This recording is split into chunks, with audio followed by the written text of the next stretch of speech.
കരമുയർത്തി സന്തോഷത്തോടെ നമ്മുടെ സ്തോത്രം ചെയ്യാമോ? സ്തോത്രം. ദൈവം നമ്മെ അനുഗ്രഹിക്കട്ടെ എന്ന് ഓർപ്പിച്ചുകൊണ്ട് അപ്പോസ്തല പ്രവൃത്തി എന്ന് തന്നെ 1-2 വാക്യങ്ങൾ വായിച്ചുകൊണ്ടാണ് നിങ്ങളോട് ദൈവത്തിൻ്റെ വചനം പറയാൻ വളരെ പ്രാർത്ഥനയോടെ വിശിഷ്യാൽ ആത്മാർത്ഥതയോടെ കർത്തൃദാസന്മാർ ശുശ്രൂഷിക്കുന്ന ആത്മഭാരമുള്ള ഈ സഭയോട് ദൈവിക ശുശ്രൂഷയ്ക്ക് വേണ്ടി വരുമ്പോൾ കർത്താവിൻ്റെ ആത്മാവിൽ എന്തെങ്കിലും ഒന്ന് പറഞ്ഞിട്ട് പോകരുത്. അത് കർത്താവിന് പറയാനുള്ളത് തന്നെ ആയിരിക്കണമെന്നുള്ള വലിയൊരു ആവലൻ്റെ അകത്തുണ്ടായിരുന്നു. അതുകൊണ്ട് കർത്താവിൻ്റെ ആത്മാവിൻ്റെ ഹൃദയത്തിൽ പ്രേരിപ്പിച്ചിരിക്കുന്ന ദൈവിക ചിന്തയിലേക്ക് നിങ്ങളെ നയിക്കാൻ കർത്താവിൽ ശരണപ്പെടുന്ന കൂടെ വായിച്ചു തരാൻ പറ്റുമെങ്കിൽ ദയവായി നിങ്ങൾ സ്തോത്രം അപ്പോസ്തല പ്രവൃത്തി 2-ാം അധ്യായം 25, 26, 27 വാക്യങ്ങൾ ദയവായിട്ട് വായിക്കാമെങ്കിൽ സഭയെ വായിച്ചു കേൾപ്പിക്കുക. അപ്പോസ്തല പ്രവൃത്തി 2-ാം അധ്യായം 25, 26, 27 വാക്യം. ഞാൻ കർത്താവിനെ എപ്പോഴും എൻ്റെ മുമ്പിൽ കണ്ടിരിക്കുന്നു. കേട്ടോളുക, ഞാൻ കർത്താവിനെ എപ്പോഴും എൻ്റെ മുമ്പിൽ കണ്ടിരിക്കുന്നു. അവൻ എൻ്റെ വലത്തുഭാഗത്ത് ഇരിക്കുകയാൽ ഞാൻ കുലുങ്ങിപ്പോകയില്ല. അതുകൊണ്ട് എൻ്റെ ഹൃദയം സന്തോഷിച്ചു, എൻ്റെ നാവ് ആനന്ദിച്ചു, എൻ്റെ ജഡവും പ്രത്യാശയോടെ വസിക്കും. നീ എൻ്റെ പ്രാണനെ പാതാളത്തിൽ വിടുകയില്ല. അടുത്ത വാക്ക്, നിന്റെ പരിശുദ്ധനെ ദ്രവത്വം കാണുവാൻ സമ്മതിക്കുകയുമില്ല. നീ ജീവന്റെ മതി, അത്രയും മതി. സ്തോത്രം. ആ ലാസ്റ്റ് വാക്ക് എല്ലാവരും കൂടി ചേർന്ന് പറയാമെങ്കിൽ പറഞ്ഞാട്ടെ. ലാസ്റ്റ് വാക്ക്, നിന്റെ പരിശുദ്ധനെ, ചേർന്ന് പറഞ്ഞാട്ടെ, നിന്റെ പരിശുദ്ധനെ ദ്രവത്വം കാണുവാൻ സമ്മതിക്കുകയില്ല. ഒന്നോടെ പറഞ്ഞേ, നിന്റെ പരിശുദ്ധനെ ദ്രവത്വം കാണുവാൻ സമ്മതിക്കുകയില്ല. ഈ വാചകമാണ് എൻ്റെ ഹൃദയത്തിനകത്ത് ഇന്നത്തെ ദൂതായി തങ്ങി നിൽക്കുന്നത് നിങ്ങളോട് പറയാൻ വേണ്ടി. ഇതിനെ വ്യാഖ്യാനിക്കുന്നതും ഇതിനകത്ത് കിടക്കുന്ന ദൈവിക ആലോചന തരുന്നതൊക്കെ ദൈവത്തിൻ്റെ പരിശുദ്ധാത്മാവാണ്. നിങ്ങളെങ്ങനെ പ്രാർത്ഥിക്കുന്നോ അങ്ങനെ ഇരിക്കും ദൈവത്തിൻ്റെ ദൂത്. സ്തോത്രം. അതുകൊണ്ട് വളരെ പ്രതീക്ഷയോടെ പ്രാർത്ഥനയോടെ ഒരുക്കത്തോടെ കർത്തൃസന്നിധിയിലായിരിക്കുന്നെങ്കിൽ ഇതിനകത്തെ എല്ലാം കർത്താവ് നമുക്ക് പിഴിഞ്ഞു തരുന്നത് പോലെ തരാനിടയായിത്തീരും. അങ്ങനെ പ്രാർത്ഥിച്ച ദൈവത്തിൻ്റെ സന്നിധാനത്തിലായിരിക്കണം. ആ വാക്യത്തിലേക്ക് ആണ് ദൂത് ചെന്ന് നിൽക്കാൻ ആഗ്രഹിക്കുന്നത്. പക്ഷേ ഈ പറയപ്പെട്ട ആ ഒരു വാചകം മാത്രം വായിക്കാതെ 25, 26, 27 ചേർത്ത് വായിക്കാൻ കാരണം ഈ സ്തോത്രം വാചകത്തിൻ്റെ പശ്ചാത്തലങ്ങളാണ്, ബാക്കിയല്ല. അതോടെ ചേർത്ത് പറഞ്ഞെങ്കിലേ നമുക്ക് സ്തോത്രം ഈ വാക്യത്തിൻ്റെ പൂർണ്ണത കിട്ടത്തുള്ളൂ. അതുകൊണ്ട് ആ വാക്യത്തിലേക്ക് നമ്മൾ കടക്കാൻ വേണ്ടി ആഗ്രഹിക്കുക. ഇതും പഴയ നിയമത്തിൽ നിന്നൊരു സങ്കീർത്തന ഭാഗത്ത് നിന്ന് അടർത്തിയെടുത്തിരിക്കുന്നൊരു വാചകമാണ്, അല്ലെങ്കിൽ ഒരു ഭാഗമാണ്.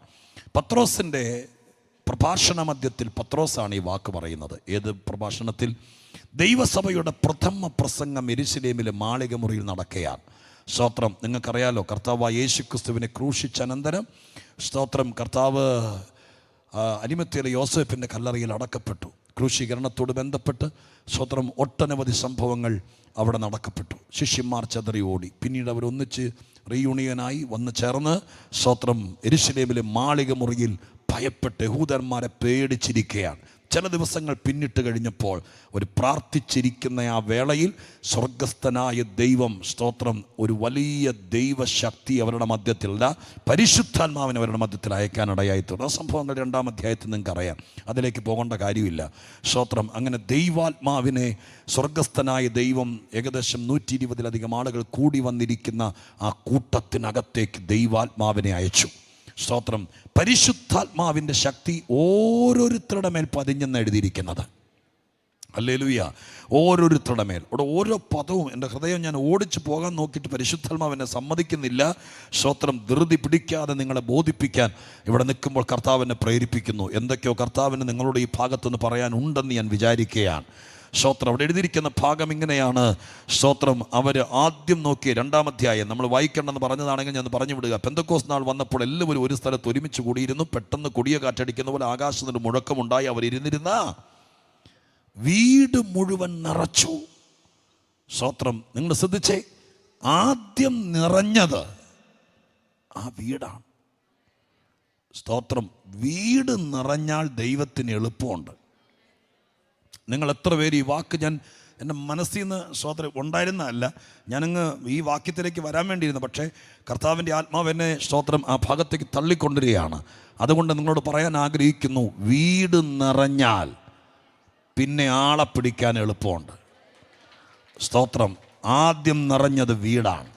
നിങ്ങളൊന്ന് പകൽക്കാലം പ്രാർത്ഥിക്കണം. ആരോടോ ദൈവാത്മാവ് ഇതിനകത്ത് പറയുന്നു, ഇവിടെ വന്ന് ആരാധിക്കുമ്പോൾ ഭയങ്കര സന്തോഷമുണ്ട്. ഇവിടെ വന്ന് ആരാധിക്കുമ്പോൾ സ്തോത്രം, പണ്ട് പത്രോസ് പറഞ്ഞ പോലെ ഇവിടെ നിന്ന് പോകണ്ട എന്നൊരു തോന്നലുണ്ട്. പക്ഷെ തിരിച്ച് വീട്ടിൽ ചെല്ലുമ്പോൾ പ്രാപിച്ചതെല്ലാം അവിടെ വെച്ച് സ്തോത്രം ബാഷ്പീകരിച്ച് പോകത്തക്ക രീതിയിലുള്ള ആ വലിയ സ്തോത്രം തന്ത്രത്തെ ഇല്ലാതാക്കാൻ ഇന്നിവിടെ പ്രാർത്ഥിക്കുമ്പോൾ ഈ പ്രാവശ്യത്തെ 21 നിന്റെ വീട് നിറയ്ക്കണം. ഫർണിച്ചർ കൊണ്ടല്ല, വിദേശ നിർമ്മിത സാമഗ്രികൾ കൊണ്ടല്ല, അലമാരി നിറച്ച് സ്തോത്ര വസ്ത്രം കൊണ്ടല്ല, സ്തോത്ര ഹല്ലേലൂയ, നിന്റെ അടുക്കള നിറച്ച് സ്തോത്രം മറ്റെന്തെങ്കിലും സാധനങ്ങൾ കൊണ്ടല്ല, പരിശുദ്ധാത്മാവിന്റെ സാന്നിധ്യം കൊണ്ട് വീട് നിറഞ്ഞാൽ സ്ഥിതിക്ക് ഭേദം വരുമെന്ന്. അങ്ങനെ ഒരു നിറവെന്റെ വീടിനുണ്ടായാൽ ഞങ്ങളുടെ കുടുംബത്തിന്റെ സ്വസ്ഥത വരുമെന്ന്.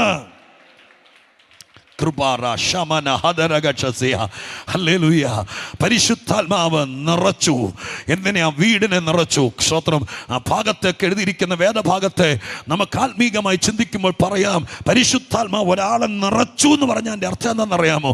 സ്തോത്രം, കൺട്രോൾ ദൈവാത്മാവിൻ്റെതായി. സ്തോത്രം, ഇന്ന് പകൽക്കാലം നിന്റെ വീടിൻ്റെ കടിഞ്ഞാൻ, നിന്റെ കുടുംബത്തിൻ്റെ കൺട്രോൾ യേശുവിൻ്റെ നാമത്തിൽ ഇന്നത് ആരുടെ കയ്യിലാണെങ്കിലും സ്വർഗത്തിലെ ദൈവം അത് തിരിച്ചു പിടിച്ച് യേശുവിൻ നാമത്തിൽ എത്ര പേർ ആഗ്രഹിക്കുന്നു? ഗ്രഹനാഥനായിരിക്കട്ടെ, അമ്മയായിരിക്കട്ടെ, നിന്റെ വീട്ടിൽ ഏറ്റവും ശമ്പളമുള്ള മകനായിരിക്കട്ടെ, നിന്റെ മരുമകളായിരിക്കട്ടെ, പക്ഷെ കടിഞ്ഞാൻ പരിശുദ്ധാത്മാവിന്റെ കയ്യിലായിരിക്കണമെന്ന് ആഗ്രഹിക്കുന്ന എത്ര പേരുണ്ട്? അങ്ങനെയാണെങ്കിൽ നിന്റെ കുടുംബത്തിന്റെ കൺട്രോൾ റിമോട്ട് ദൈവാത്മാവിന്റെ കയ്യിലായി. ജീസസ്, ഹല്ലേലൂയ. പരിശുദ്ധാത്മാവ് വീട് നിറച്ചു. സ്തോത്രം, ആളുകളെ കൊണ്ട് നിറച്ചെന്നല്ല. സ്തോത്ര, ഹല്ലേലൂയ. സ്തോത്രം, ജനത്തെ കൊണ്ട് നിറച്ചെന്നല്ല. ആ വീടിനകത്ത് ദൈവാത്മാവ് നിറഞ്ഞു. ഞാൻ തിരിച്ചൊരു കാര്യം പറയാം.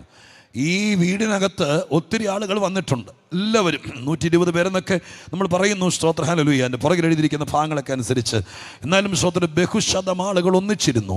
തിക്കിത്തിരക്കിയായിരിക്കും ഇരിക്കുന്നത്. സ്തോത്ര, ഹല്ലേലൂയ. ഇവിടെ വലിയ മീറ്റിംഗ് നടക്കുമ്പോൾ സംഭവിക്കുന്ന പോലെ ഇരിക്കാൻ സ്ഥലമില്ലാതെ വണ്ണം തിക്കിത്തിരക്കിയായിരിക്കും ഇരിക്കുന്നത്. പക്ഷെ ആളുകളെ കൊണ്ട് നിറഞ്ഞിട്ടും വീട് ദൈവാത്മാവിൽ നിറയുന്നില്ലെങ്കിൽ സ്തോത്രം, ദൈവപ്രവൃത്തി നടക്കാൻ സാധ്യതയില്ലാതെ പോകും. ഇവിടെ ലഭിച്ച ഭാഗ്യം, ആ വീട് നിറഞ്ഞു. വീട് നിറഞ്ഞപ്പോൾ ദൈവാത്മാവ് വീടിനെ ഏറ്റെടുത്തു. പിന്നെ വീടിനകത്തിരിക്കുന്നവർക്ക് ഭയമോ പേടിയോ ഇതൊന്നും വിഷയമല്ല. ആ വീട് ദൈവം ഏറ്റെടുത്താൽ പിന്നെ പരിശുദ്ധാത്മാവാണ് നിയന്ത്രിക്കുന്നത്. അതിനെതിരെയുള്ള ഭീഷണികളോ അതിനെതിരെയുള്ള വെല്ലുവിളികളോ അതിന്മേൽ കിടക്കുന്ന അവകാശവാദങ്ങളോ അതിൻ്റെ പഴയ പാരമ്പര്യങ്ങളോ ഇത് മുഴുവൻ ഇന്ന് പകൽക്കാലം ഇവിടെ ദൈവത്തെ സ്തുതിക്കുമ്പോൾ ഒരുമിച്ച് പ്രാർത്ഥിക്കുന്ന സമയത്ത് സ്വർഗ്ഗം അതിനെ പൊട്ടിച്ചു കളയട്ടെ. ഹല്ലേലൂയ. രക്തത്താലെ ജയം. ഹല്ലേലൂയ. വീട് നിറഞ്ഞു. സ്തോത്രം. ഒരുമിച്ച് ദൈവത്തിൻ്റെ ആത്മശക്തിയിൽ നിറയാൻ തുടങ്ങി. അവിടെ എഴുതിയിരിക്കുന്ന വാക്കിങ്ങനെയാണ്, പിളർന്നിരിക്കുന്ന അഗ്നി നാവുകൾ പോലുള്ളത് അവരുടെ ഓരോരുത്തരുടെ മേൽ വന്ന് പതിഞ്ഞു. സ്തോത്രം, ഹല്ലേലൂയ. ഓരോരുത്തരുടെ മേൽ. ഇന്ന് പകലിൽ ഇവിടെ ഇരിക്കുന്ന ആരെങ്കിലും ഒരാൾ കൈയടിക്കുന്ന കണ്ടിട്ട് സ്തോത്രം ഒരടുത്തിരുന്ന് കൈയടിക്കുകയല്ല. ഞാൻ ഈ പുൽപ്പിറ്റിൽ നിന്ന് ശബ്ദമുയർത്തി പറയുന്നത് കണ്ടിട്ട് നിങ്ങൾ ഒച്ച വയ്ക്കുകയല്ല. ഓരോരുത്തരുടെ മേൽ പതിയട്ടെ. സ്തോത്രം, ഹല്ലേലൂയ. ഒരാൾ പറഞ്ഞിട്ടല്ല, ഒരാൾ കാണിക്കുന്ന കണ്ടിട്ടല്ല, ഓരോരുത്തരുടെ മേൽ പതിയട്ടെ. നിങ്ങളുടെ വീട്ടിൽ 8 പേരുണ്ടെങ്കിൽ ഞാൻ ഈ സഭയല്ല ഫോക്കസ് ചെയ്യുന്നത്, നിങ്ങളുടെ വീട്ടിലേക്കാണ്. നിങ്ങളുടെ വീട്ടിൽ 8 പേരുണ്ടെങ്കിൽ നിങ്ങൾ ആത്മാവിൽ പറ, അവരിൽ എല്ലാവരിലും പതിയട്ടെ. മുദ്ര വയ്ക്കുന്നത് പോലെ കൃപാശദന ഹടക ജനായ ശംധന ഓരോരുത്തരുടെ മേൽ പതിയട്ടെ. ഓരോരുത്തരുടെ മേൽ പതിയട്ടെ.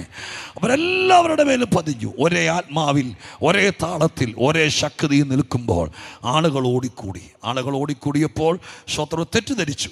തെറ്റിദ്ധാരണ ഇതാണ്. ചില ആളുകൾ പറഞ്ഞു, സ്തോത്ര, ഹല്ലേലൂയ, ഇവർ വീഞ്ഞു കുടിച്ചിരിക്കുകയാണ്, സ്തോത്രം എന്ന് പറഞ്ഞ് ലഹരി പിടിച്ചിരിക്കുക എന്ന് പറയുമ്പോൾ അവരുടെ ഇടയിൽ തന്നെ ഓടിക്കൂടി ആളുകൾ ചിലർ പറഞ്ഞു, അല്ലല്ല, അങ്ങനെ പറയാൻ വരട്ടെ, ഇവർ പറയുന്ന വാക്കുകൾ കേൾക്ക്, ലഹരി പിടിച്ചവർ പറയുന്നത് പോലെ അല്ല. പിന്നെ സ്തോത്രം പറയുന്നത് ദൈവത്തിൻ്റെ വൻ കാര്യങ്ങളാണ്, മർമ്മങ്ങളാണ് പറയുന്നത്. അപ്പം ഞാൻ നിങ്ങളോട് പറയാം, 1000 പേര് എതിർത്താലും അതിനിടയിൽ ചിലരുണ്ട് നീ പറയുന്നത് ശ്രദ്ധിക്കുന്നവർ. യേശുവിൻ്റെ നാമത്തിൽ അവരെയാണ് ഇന്ന് ഈ പ്രാർത്ഥനയിൽ ഞാൻ ദൈവത്തിൻ്റെ സന്നിധിയിൽ നിന്ന് പ്രവാചകനെ പോലെ പറയുന്നു. കഴിഞ്ഞ നാളുകളിൽ നിന്നെ ശ്രദ്ധിച്ച ചിലരുണ്ട്. നിന്റെ പ്രാർത്ഥനയെ ശ്രദ്ധിച്ച, നിന്റെ അന്യഭാഷയെ ശ്രദ്ധിച്ച, നിന്റെ ആരാധനയെ ശ്രദ്ധിച്ച, നിന്റെ മനസ്സിനെ ശ്രദ്ധിച്ച, നിന്റെ ജീവിതം ശ്രദ്ധിച്ച, നിന്റെ വസ്ത്രധാരണം ശ്രദ്ധിച്ച, നിനക്ക് വന്ന മാറ്റം ശ്രദ്ധിച്ച ചിലര്. ഹല്ലേലൂയ. എത്ര പേർ ശക്തിയോടെ പറയും യേശുവിൻ്റെ നാമത്തിൽ ഇന്ന് പകൽക്കാലം സ്തോത്രം. ഹല്ലേലൂയ.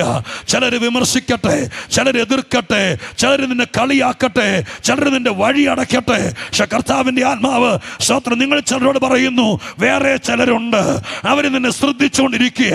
സ്തോത്രം, നിന്റെ ജീവിതത്തെ ശ്രദ്ധിച്ചുകൊണ്ടിരിക്കുക. നീ അനുഭവിക്കുന്ന കഷ്ടങ്ങൾ യേശുവിൻ്റെ നാമത്തിൽ നിന്നെ കാണുന്ന ചിലരുണ്ട്. യേശുവിന്റെ നാമത്തിൽ അവര് നിനക്ക് വേണ്ടി സംസാരിക്കാൻ തുടങ്ങുകയാണ്. ആരുമില്ലെന്ന് വിചാരിക്കണ്ട, നീ ഒറ്റപ്പെട്ടെന്ന് വിചാരിക്കണ്ട. ആരോടോ ദൈവം തൊട്ട് പറയുന്നു. ഇതിനിടയിൽ ആരോടോ ദൈവം പറയുന്നു, നീ വിചാരിക്കാത്ത ചിലര് ശത്രുവിന്റെ പാളയത്തിൽ തന്നെ നിനക്ക് അനുകൂലമാകാൻ പോകുകയാണ്. ആ കൂട്ടുകെട്ടിനകത്ത്, ആ സംഘത്തിനകത്ത് ആ ദൈവം ഒരു വലിയ മറിപ്പ് നടത്താൻ പോകുകയാണ്. ഒരു വലിയ ട്വിസ്റ്റ് ഉണ്ടാകാൻ പോകുകയാണ്. യേശുവിന്റെ നാമത്തിൽ ശക്തി വ്യാപരിക്കട്ടെ. ദൈവസന്നിധിയിൽ ശക്തി വ്യാപരിക്കട്ടെ, ആത്മബലം വ്യാപരിക്കട്ടെ, അധികാരം വ്യാപരിക്കട്ടെ, കൃപ വ്യാപരിക്കട്ടെ. ആത്മശക്തിയോടെ പറ, സ്തോത്രം കർത്താവേ. ചിലര്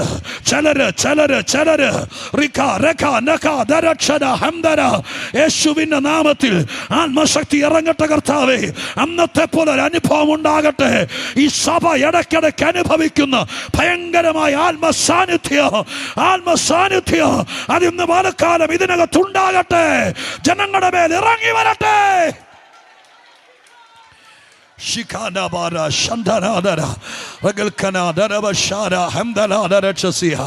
എത്ര പേർ ഇന്ന് പകൽക്കാലം അനുഭവിക്കാൻ താല്പര്യപ്പെടുന്നുണ്ട്? പതിവിനപ്പുറമായി ക്ഷീണം മാറ്റുന്ന, ബലഹീനത മാറ്റുന്ന, സ്തോത്രം നമ്മുടെ ശരീരത്തിൻ്റെയും മനസ്സിൻ്റെയും സ്തോത്രം ഹല്ലേലൂയ തളർച്ച മാറ്റുന്ന എന്തോ ഒന്ന് ഇതിനകത്ത് നടക്കുന്നുണ്ട്. എൻ്റെ ക്രമീകരണത്തിൽ പ്രസംഗിക്കാൻ കഴിയുന്നില്ല, എൻ്റെ ഓർഡറിൽ പ്രസംഗിക്കാൻ കഴിയുന്നില്ല. ചില വാക്കുകൾ ഇന്ന് ശക്തിയായി മാറും, ചില വാക്കുകൾ ഇന്ന് താക്കോല് പോലെയായി മാറും. അത് ചില കോട്ടകൾ തുറക്കാൻ പോകുകയാണ്. യേശുവിന്റെ നാമത്തിൽ ശക്തമായി ദൈവാത്മാവിൽ പറഞ്ഞുകൊണ്ട് സ്തോത്രം ചെയ്യ്. ചിലരെ ശത്രുഗണത്തിൽ ചിലരെ നിനക്ക് വേണ്ടി സംസാരിക്കുന്നവരായി ദൈവം അവരുടെ നാമതിരിക്കാൻ പോകുകയാ. ശന്ധനാരകൾ കമാനയാ ശരാധര ഹല്ലേലൂയ, ഹല്ലേലൂയ, ഹല്ലേലൂയ. നന്ദി കർത്താവേ, നന്ദി കർത്താവേ, ഹല്ലേലൂയ. ആരോ പറയുന്നുണ്ട്, എൻ്റെ കുഞ്ഞിനെ വിവാഹം കഴിച്ചയച്ച സ്ഥലത്ത് അവൾ ഒറ്റപ്പെട്ട് നിൽക്കുകയാണ്. ഞങ്ങൾക്കൊന്നും പറയാൻ സമ്മതിക്കുന്നില്ല, ഞങ്ങളെ കാണാൻ പോലും സമ്മതിക്കുന്നില്ല. അങ്ങനെ പറയുന്ന ആർക്കോ വേണ്ടി ദൈവം പറയുന്നു, ശത്രുക്കളെ പോലെ ഒന്നിച്ചു കൂടി വന്നിരിക്കുന്നവരുടെ നടുവിൽ സ്തോത്രം അവരുടെ ഇടയിൽ തന്നെ ഒരു വിള്ളലുണ്ടാകാൻ പോകുകയാണ്. സ്തോത്രം ഇല്ലാ കഥകൾ പറഞ്ഞ് പ്രചരിപ്പിച്ച്, ചെയ്യാത്ത കുറ്റങ്ങൾ അടിച്ചേൽപ്പിച്ച്, സ്തോത്രം ഇവരെ കുറിച്ച് വീഞ്ഞു കുടിച്ചെന്ന് കള്ളത്തരം പറഞ്ഞതുപോലെ പറഞ്ഞു പിടിപ്പിച്ചതിന് നടുവിൽ പറയുന്നതിൽ ന്യായമുണ്ട്, പറയുന്നത് വൻ കാര്യങ്ങളാണ്, മർമ്മമാണ് എന്ന് തിരിച്ചറിഞ്ഞുകൊണ്ട് ഒരു വലിയ മാറ്റം ഉളവാക്കാൻ പോകുകയാണ്. സ്വർഗം അതിന് അടിത്തറയിൽ നിന്ന് ചിലർക്ക് വേണ്ടിയിട്ടുള്ള ദൈവത്തിന്റെ ആലോചന പൊക്കിക്കൊണ്ടുവരികയാണ്.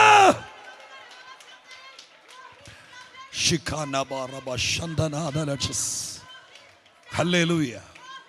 സ്തോത്രം ചെയ്യുന്ന കർത്താവേ, ഹല്ലേലൂയ. കരമുയർത്തി ദൈവത്തിന് നന്ദിയോടെ സ്തോത്രം ചെയ്താട്ടെ. എത്ര പേരോട് ദൈവമായ കർത്താവ് ഇടപെടാൻ തുടങ്ങുന്നുണ്ടെന്ന് എനിക്കറിയില്ല.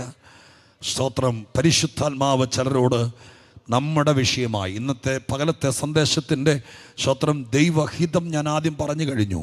എവിടെയോ ഇതിനകത്ത് എഴുതി വെച്ചിട്ടുണ്ട് നിങ്ങളെക്കുറിച്ച്.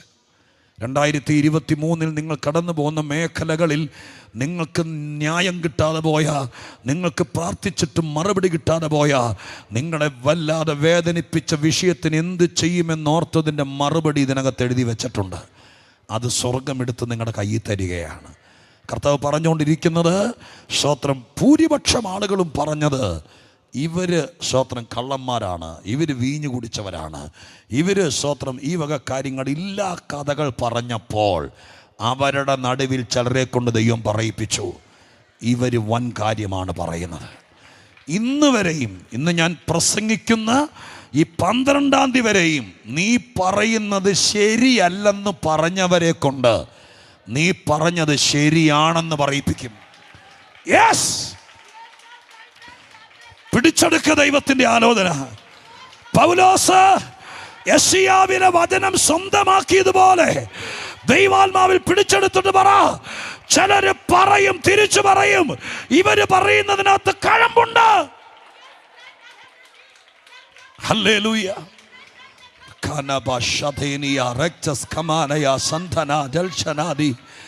ഇവർ പറയുന്നതിനകത്ത് കഴമ്പുണ്ട് എന്ന് തിരിച്ച് ദൈവം അവരുടെ ഇടയിൽ പറയിപ്പിച്ചു. സ്തോത്ര, ഹല്ലേലൂയ. കേൾക്കൂ പ്രിയപ്പെട്ടവരെ, അങ്ങനെ ഓടിക്കൂടിയ ജനത്തിൻ്റെ ഇടയിൽ കൺഫ്യൂഷനായി. പല ആളുകളും തെറ്റിദ്ധരിച്ചു. സ്തോത്രം.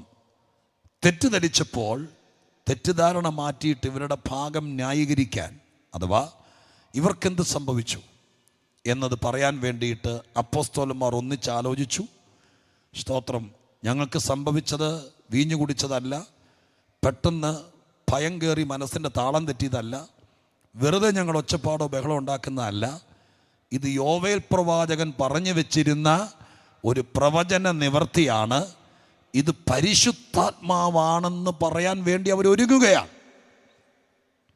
പക്ഷെ പരിശുദ്ധാത്മാവിനെ കുറിച്ച് ഈ ജനത്തിന് പറഞ്ഞു ബോധിപ്പിക്കാൻ ഇവരിൽ ആര് മുമ്പിൽ നിൽക്കുമെന്നുള്ളത് എൻ്റെ ആ ഭാഗം വായിച്ചപ്പോഴുള്ള സ്തോത്രം എനിക്ക് ബോധ്യപ്പെട്ട കാര്യം ഞാൻ പറയാം. അവിടെ മാത്രമാണ് എഴുതിയിരിക്കുന്നത്, പത്രോസ് 11 കൂടെ എഴുന്നേറ്റ് നിന്നു എന്ന് പറയുന്നത്. എന്തിനാ എഴുന്നേറ്റ് നിന്നത്? ഒരു പ്രസംഗമല്ല, ജനം തെറ്റിദ്ധരിക്കപ്പെട്ടിരിക്കുന്നു. അവരോട് ഈ കാര്യം പറഞ്ഞ് ബോധിപ്പിക്കാൻ വേണ്ടിയിട്ട് സ്തോത്രം എഴുന്നേറ്റ് നിൽക്കുകയാണ്. യേശുക്രിസ്തുവിനെ കുറിച്ചാണെങ്കിൽ 3.5 വർഷത്തെ പരിചയമുണ്ട് ഇവർക്ക്, അല്ലേ? കഴിഞ്ഞ 3.5 വർഷം കൂടെ നടന്നും കൂടെ ഉറങ്ങിയും കൂടെ നടന്നൊക്കെയായി തൊട്ടും പിടിച്ചും കണ്ടു. യോഹന്നാൻ ലേഖനം എഴുതിയപ്പോൾ പറഞ്ഞത്, ഞങ്ങൾ കണ്ടതും ഞങ്ങൾ തൊട്ടതും ഞങ്ങൾ കേട്ടതുമായ സ്തോത്രം ക്രിസ്തുവിനെ കുറിച്ച്. പക്ഷെ പരിശുദ്ധാത്മാവിനെ കുറിച്ച് ഇവർക്കധികം പരിചയമില്ല. സ്തോത്രം. കർത്താവ് ഒരിക്കൽ പറഞ്ഞേ ഉള്ളൂ, ഞാൻ പോയാൽ മറ്റൊരു കാര്യസ്ഥനെ അയച്ചു തരാം. അതെന്താന്ന് പോലും അവർക്കറിയില്ല. പക്ഷെ വന്നത് ദൈവാത്മാവാന്നറിയാം. ദൈവാത്മാവിനെ കുറിച്ച് ഇവർക്ക് പറഞ്ഞു കൊടുക്കാൻ സ്തോത്രം കഴിയാതെ ഇരിക്കുമ്പോൾ ഇവർ ഏതൊക്കെയായാലും 11 പേരും കൂടി എഴുന്നേറ്റ് നിന്നു. എൻ്റെ ഒരു ചിന്ത പറയാം. പത്രോസാണല്ലോ ഒന്നാമൻ. പത്രോസിനോട് അവർ പറഞ്ഞു, സ്തോത്രം, അല്ലെങ്കിൽ പത്രോസ് പറഞ്ഞു, ഞാൻ പറഞ്ഞു തുടങ്ങാം. പറഞ്ഞു തുടങ്ങുമ്പോൾ സ്തോത്രം മുഴുവൻ പറഞ്ഞു തീർക്കാൻ പറ്റിയില്ലെങ്കിൽ ബാക്കി യോഹന്നാൻ പറയണം, അല്ലെങ്കിൽ യാക്കോബ് പറയണം എന്ന് പറഞ്ഞുകൊണ്ടാണ് 11 പേരും കൂടി എഴുന്നേറ്റ് നിന്നത്. പക്ഷെ മറ്റോർക്ക് പറയേണ്ട വന്നില്ല. സ്തോത്രം. പത്രോസ് പറയാൻ തുടങ്ങി പരിശുദ്ധാത്മാവിനെക്കുറിച്ച് പറയാൻ തുടങ്ങി. ദൈവാത്മാവിനെക്കുറിച്ച് ഞങ്ങൾക്ക് സംഭവിച്ചത് ഇന്നതാണെന്ന് പറഞ്ഞ് പഴയ നിയമത്തിലെ യോവേൽ പ്രവചനത്തിൽ നിന്ന് ഒരു വാക്യമെടുത്ത് പറയാൻ തുടങ്ങി. പറഞ്ഞുകൊണ്ടിരിക്കുന്നതിൻ്റെ മധ്യത്തിൽ ദൈവാത്മാവ് തന്നെ പ്രേരിപ്പിച്ചു, യേശുക്രിസ്തുവിനെ കൂടി പറഞ്ഞിട്ടേ ഇരിക്കാവൂ. സ്തോത്രം. പരിശുദ്ധാത്മാവിനെ കുറിച്ച് പറയാൻ അവർ നിർബന്ധിതരായത് ജനം തെറ്റിദ്ധരിച്ചത് കൊണ്ടാണ്. എന്നാൽ യേശുവിനെ കുറിച്ച് പറയാൻ പത്രോസിൻ്റെ പ്രസംഗം അല്ലെങ്കിൽ ആ പ്രഭാഷണം പകുതിയായപ്പോൾ യേശുവിനെ കുറിച്ച് പറയാൻ താൻ നിർബന്ധിതനായി. യേശുവിനെ കുറിച്ച് പറയാൻ നിർബന്ധിതനായപ്പോൾ പെട്ടെന്ന് മനസ്സിലേക്ക് വന്നതാണ് ഇപ്പോൾ നമ്മൾ വായിച്ച കുറിവാക്യമായി വായിച്ച വേദഭാഗം. അത് യേശുവിനെ കുറിച്ചുള്ളൊരു പ്രവചനമാണ്. ദാവീദ് പ്രവചിച്ച പ്രവചനമാണ്. സ്തോത്രം. ദാവീദ് പ്രവചിച്ച പ്രവചനമാണ്. ആ ഭാഗം ഞാൻ പുറകാലെ സന്ദർഭോചിതമായി പറയേണ്ടി വന്നാൽ പറയാം. പക്ഷേ അടുക്കും ചിട്ടയുമായിട്ട് ആ കാര്യം പറഞ്ഞു വരാൻ വേണ്ടി ആഗ്രഹിക്കുക. യേശുവിനെ കുറിച്ച് പിതാവായ ദൈവം പറഞ്ഞു വെച്ചിരുന്നത്, മറ്റ് പ്രവചന ഗ്രന്ഥങ്ങളില്ലാത്തത്, സങ്കീർത്തന ഭാഗത്തിലുള്ളത്, അത് ഇവിടെ പത്രോസ് യേശുവിനെ അവതരിപ്പിക്കാൻ വേണ്ടി പറയുകയാണ്. യേശുവിനെ അവതരിപ്പിക്കാൻ വേണ്ടി പറഞ്ഞ ആ ഭാഗമാണ് ഉപവാസ പ്രാർത്ഥനയിൽ ഇരിക്കുന്ന ദൈവമക്കളോട് പറയാൻ ഞാൻ പോരുമ്പോൾ ദൈവം എന്നോട് പറഞ്ഞയച്ചത്. സ്തോത്രം. കർത്താവിനെക്കുറിച്ച് സഭയുടെ പ്രഥമ പ്രസംഗത്തിൽ പത്രോസ് പറഞ്ഞ കാര്യം, ആ കാര്യം സ്തോത്രം നമ്മൾ പതുക്കെ ഒന്ന് വിചിന്തനം ചെയ്യുകയാണ്. എന്താണ് പറഞ്ഞത്? തുടക്കം 25-ാമത്തെ വാക്യത്തിൽ ഇങ്ങനെയാണ്: ഞാൻ കർത്താവിനെ എപ്പോഴും എൻ്റെ മുമ്പിൽ കണ്ടിരിക്കുന്നു. സ്തോത്രം. എൻ്റെ കർത്താവിനെ എപ്പോഴും എൻ്റെ മുമ്പിൽ കണ്ടിരിക്കുന്നു. ഇനി ദൂതിലേക്ക് കടക്കുകയാണ്, ശ്രദ്ധിച്ചിരുന്നോളാം. ഒരു മനുഷ്യൻ്റെ മുമ്പിൽ എന്ത് കാണുന്നു, എന്തിരിക്കുന്നു, അതനുസരിച്ചിട്ടാണ് അവൻ്റെ ജീവിതം മാറുന്നത്. സ്തോത്രം. 1000 യോഗത്തിൽ പങ്കെടുത്തിട്ടും നമ്മുടെ മുമ്പിൽ എന്ത് കാണുന്നു എന്നത് ഒരു പ്രധാന ഘടകമാണ്. സ്തോത്രം. പല ആളുകൾ എത്രയോ പ്രാർത്ഥനകളിൽ, എത്രയോ കൂട്ടായ്മകളിൽ പോയിട്ടും ഇവിടെ മുഖത്തെ സ്തോത്രം നിരാശ മാറാത്തത്, ഇവിടെ ഉള്ളിലെ ഭാരം മാറാത്തത് അവർക്ക് കാണാനൊന്നും. ഈ ആത്മഹത്യ ചെയ്യുന്ന ആളുകളെക്കുറിച്ചൊക്കെ സൈക്കോളജിക്കലായിട്ട് സ്തോത്ര കൗൺസിൽ നടത്തുന്ന ആളുകൾ പറഞ്ഞു കേട്ടിരിക്കുന്നത് ഇങ്ങനെയാണ്: അവരുടെ മുമ്പിൽ ഒന്നും കാണാനില്ലാതെ വരുമ്പോഴാണ് അവരിനി എന്തിനാ ജീവിക്കുന്നതെന്ന് തോന്നുന്നത്. സ്തോത്രം. എന്നാൽ മുമ്പിൽ എന്തെങ്കിലും കാണാനുണ്ടെങ്കിൽ അവരവസാനം വരെ പിടിച്ചു നിൽക്കും. എത്രയോ പേര് എന്നോട് പറഞ്ഞിട്ടുണ്ടെന്നറിയാമോ? സ്തോത്രം. എത്രയോ പേര് എന്നോട് പറഞ്ഞിട്ടുണ്ട്, സ്തോത്രം, പാസ്റ്ററെ, ഈ പിള്ളേരെ ഓർത്ത് മാത്രമാണ് ഞാൻ മരിക്കാതെ നിൽക്കുന്നത്. നിങ്ങളാരെങ്കിലും പറഞ്ഞിട്ടുണ്ടോ എന്ന് എനിക്കറിയില്ല. സ്തോത്രം. അപ്പോൾ അവർ മരിക്കാതിരിക്കാൻ കാരണം അവരുടെ മുമ്പിൽ അവരാകപ്പാടെ കാണുന്ന ആരെയാ? പിള്ളേരെ കാണുന്നത് കൊണ്ടാണ്, പിള്ളേരെ കാണാൻ മുമ്പിലുള്ളത് കൊണ്ടാണ്. സ്തോത്രം. ആ ഒരു പ്രതീക്ഷ ഉള്ളത് കൊണ്ടാണ് അവർ മരിക്കാത്തത്. സ്തോത്രം. അല്ലേ? നമ്മുടെ മോനെ പഠിപ്പിക്കാൻ വേണ്ടി വിട്ടപ്പോൾ നമ്മുടെ പറമ്പിൻ്റെ 10 സെൻറ്റ് സ്ഥലവും വീടുമടങ്ങുന്ന പറമ്പിൻ്റെ ആധാരം പണയപ്പെടുത്തിയിട്ട് സ്തോത്രം അവനെ പഠിപ്പിക്കാൻ വേണ്ടി വിട്ടു. ഇളയ 2 പിള്ളേരോടെ കാണും, പക്ഷെ മൂത്തവനെ പഠിപ്പിക്കാൻ വേണ്ടി വിട്ടു. എന്ത് കണ്ടിട്ടാ? എന്ത് കണ്ടിട്ടാ? ഈ മോനെ കണ്ടോണ്ടാണ് ഒരു കൈവിട്ട കളിയാത്. കാരണം സ്തോത്രം, ഇത് 30 ലക്ഷം രൂപയ്ക്ക് ആധാരം പണയപ്പെടുത്തിയിട്ട് അവനെ വിദേശത്ത് വിടുന്നതോ പഠിക്കാൻ വിടുന്നതോ ഈ മോനെ മുമ്പിൽ കണ്ടോണ്ടാണ്. ഇവൻ ഈ കടം വീട്ടും, ഇവൻ അപ്പനെ അമ്മയെ നോക്കും, അത് കണ്ടോണ്ടാണ് ഈ വലിയ കാര്യത്തിന് ഇറങ്ങുന്നത്. സ്തോത്രം. എത്രയോ പേർക്ക് പിന്നീട് ദുഃഖിക്കേണ്ടി വന്നിട്ടുണ്ട്. അപ്പം എന്ത് മുമ്പിൽ കാണുന്നോ, എന്ത് മുമ്പിൽ ഇരിക്കുന്നോ, അങ്ങനെ ഇരിക്കും ജീവിതം. വേദപുസ്തകത്തിൽ ഒത്തിരി പേരുടെ മുമ്പിൽ പലതും ഇരുന്നു. അതിൽ സ്തോത്രം വേണ്ടാത്തതെല്ലാം മുമ്പിലിരുന്ന പലരും തകർന്നു പോയി. എന്നാൽ ഇവിടെ പറഞ്ഞിരിക്കുന്ന പോലെ വേണ്ടത് മുമ്പിൽ വന്നവരെല്ലാം പിടിച്ചു കയറി. ഈ ഉപവാസ പ്രാർത്ഥനയുടെ പ്രാരംഭ ദിവസം പരിശുദ്ധാത്മാവിനോട് പ്രത്യേകം പറഞ്ഞു വിട്ടിരിക്കുന്ന കാര്യം പറയാം. വേണ്ടാത്തത് എന്തെങ്കിലും മുമ്പിൽ ഇരിക്കുന്നുണ്ടെങ്കിൽ ഇന്ന് പകലിൽ ഈ യോഗം ഉച്ചയ്ക്ക് പിരിയുന്നതിനേക്കാൾ മുമ്പ് സ്വർഗം നിങ്ങളുടെ മുമ്പിൽ ഇരിക്കുന്ന പലതിനെയും തട്ടിക്കളയണം.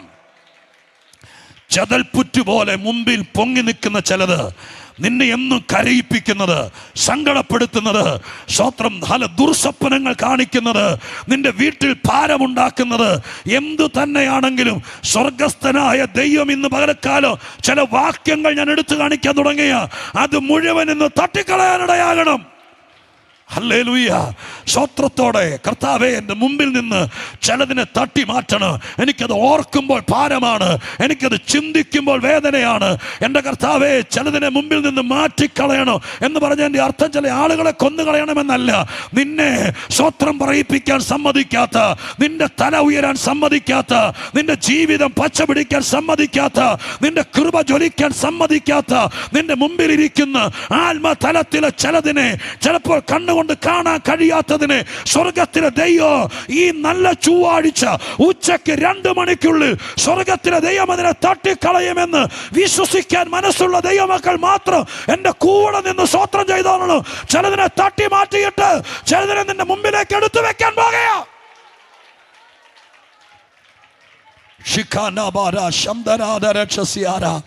ഹല്ലേലൂയ, ഹല്ലേലൂയ, ഹല്ലേലൂയ, ഹല്ലേലൂയ.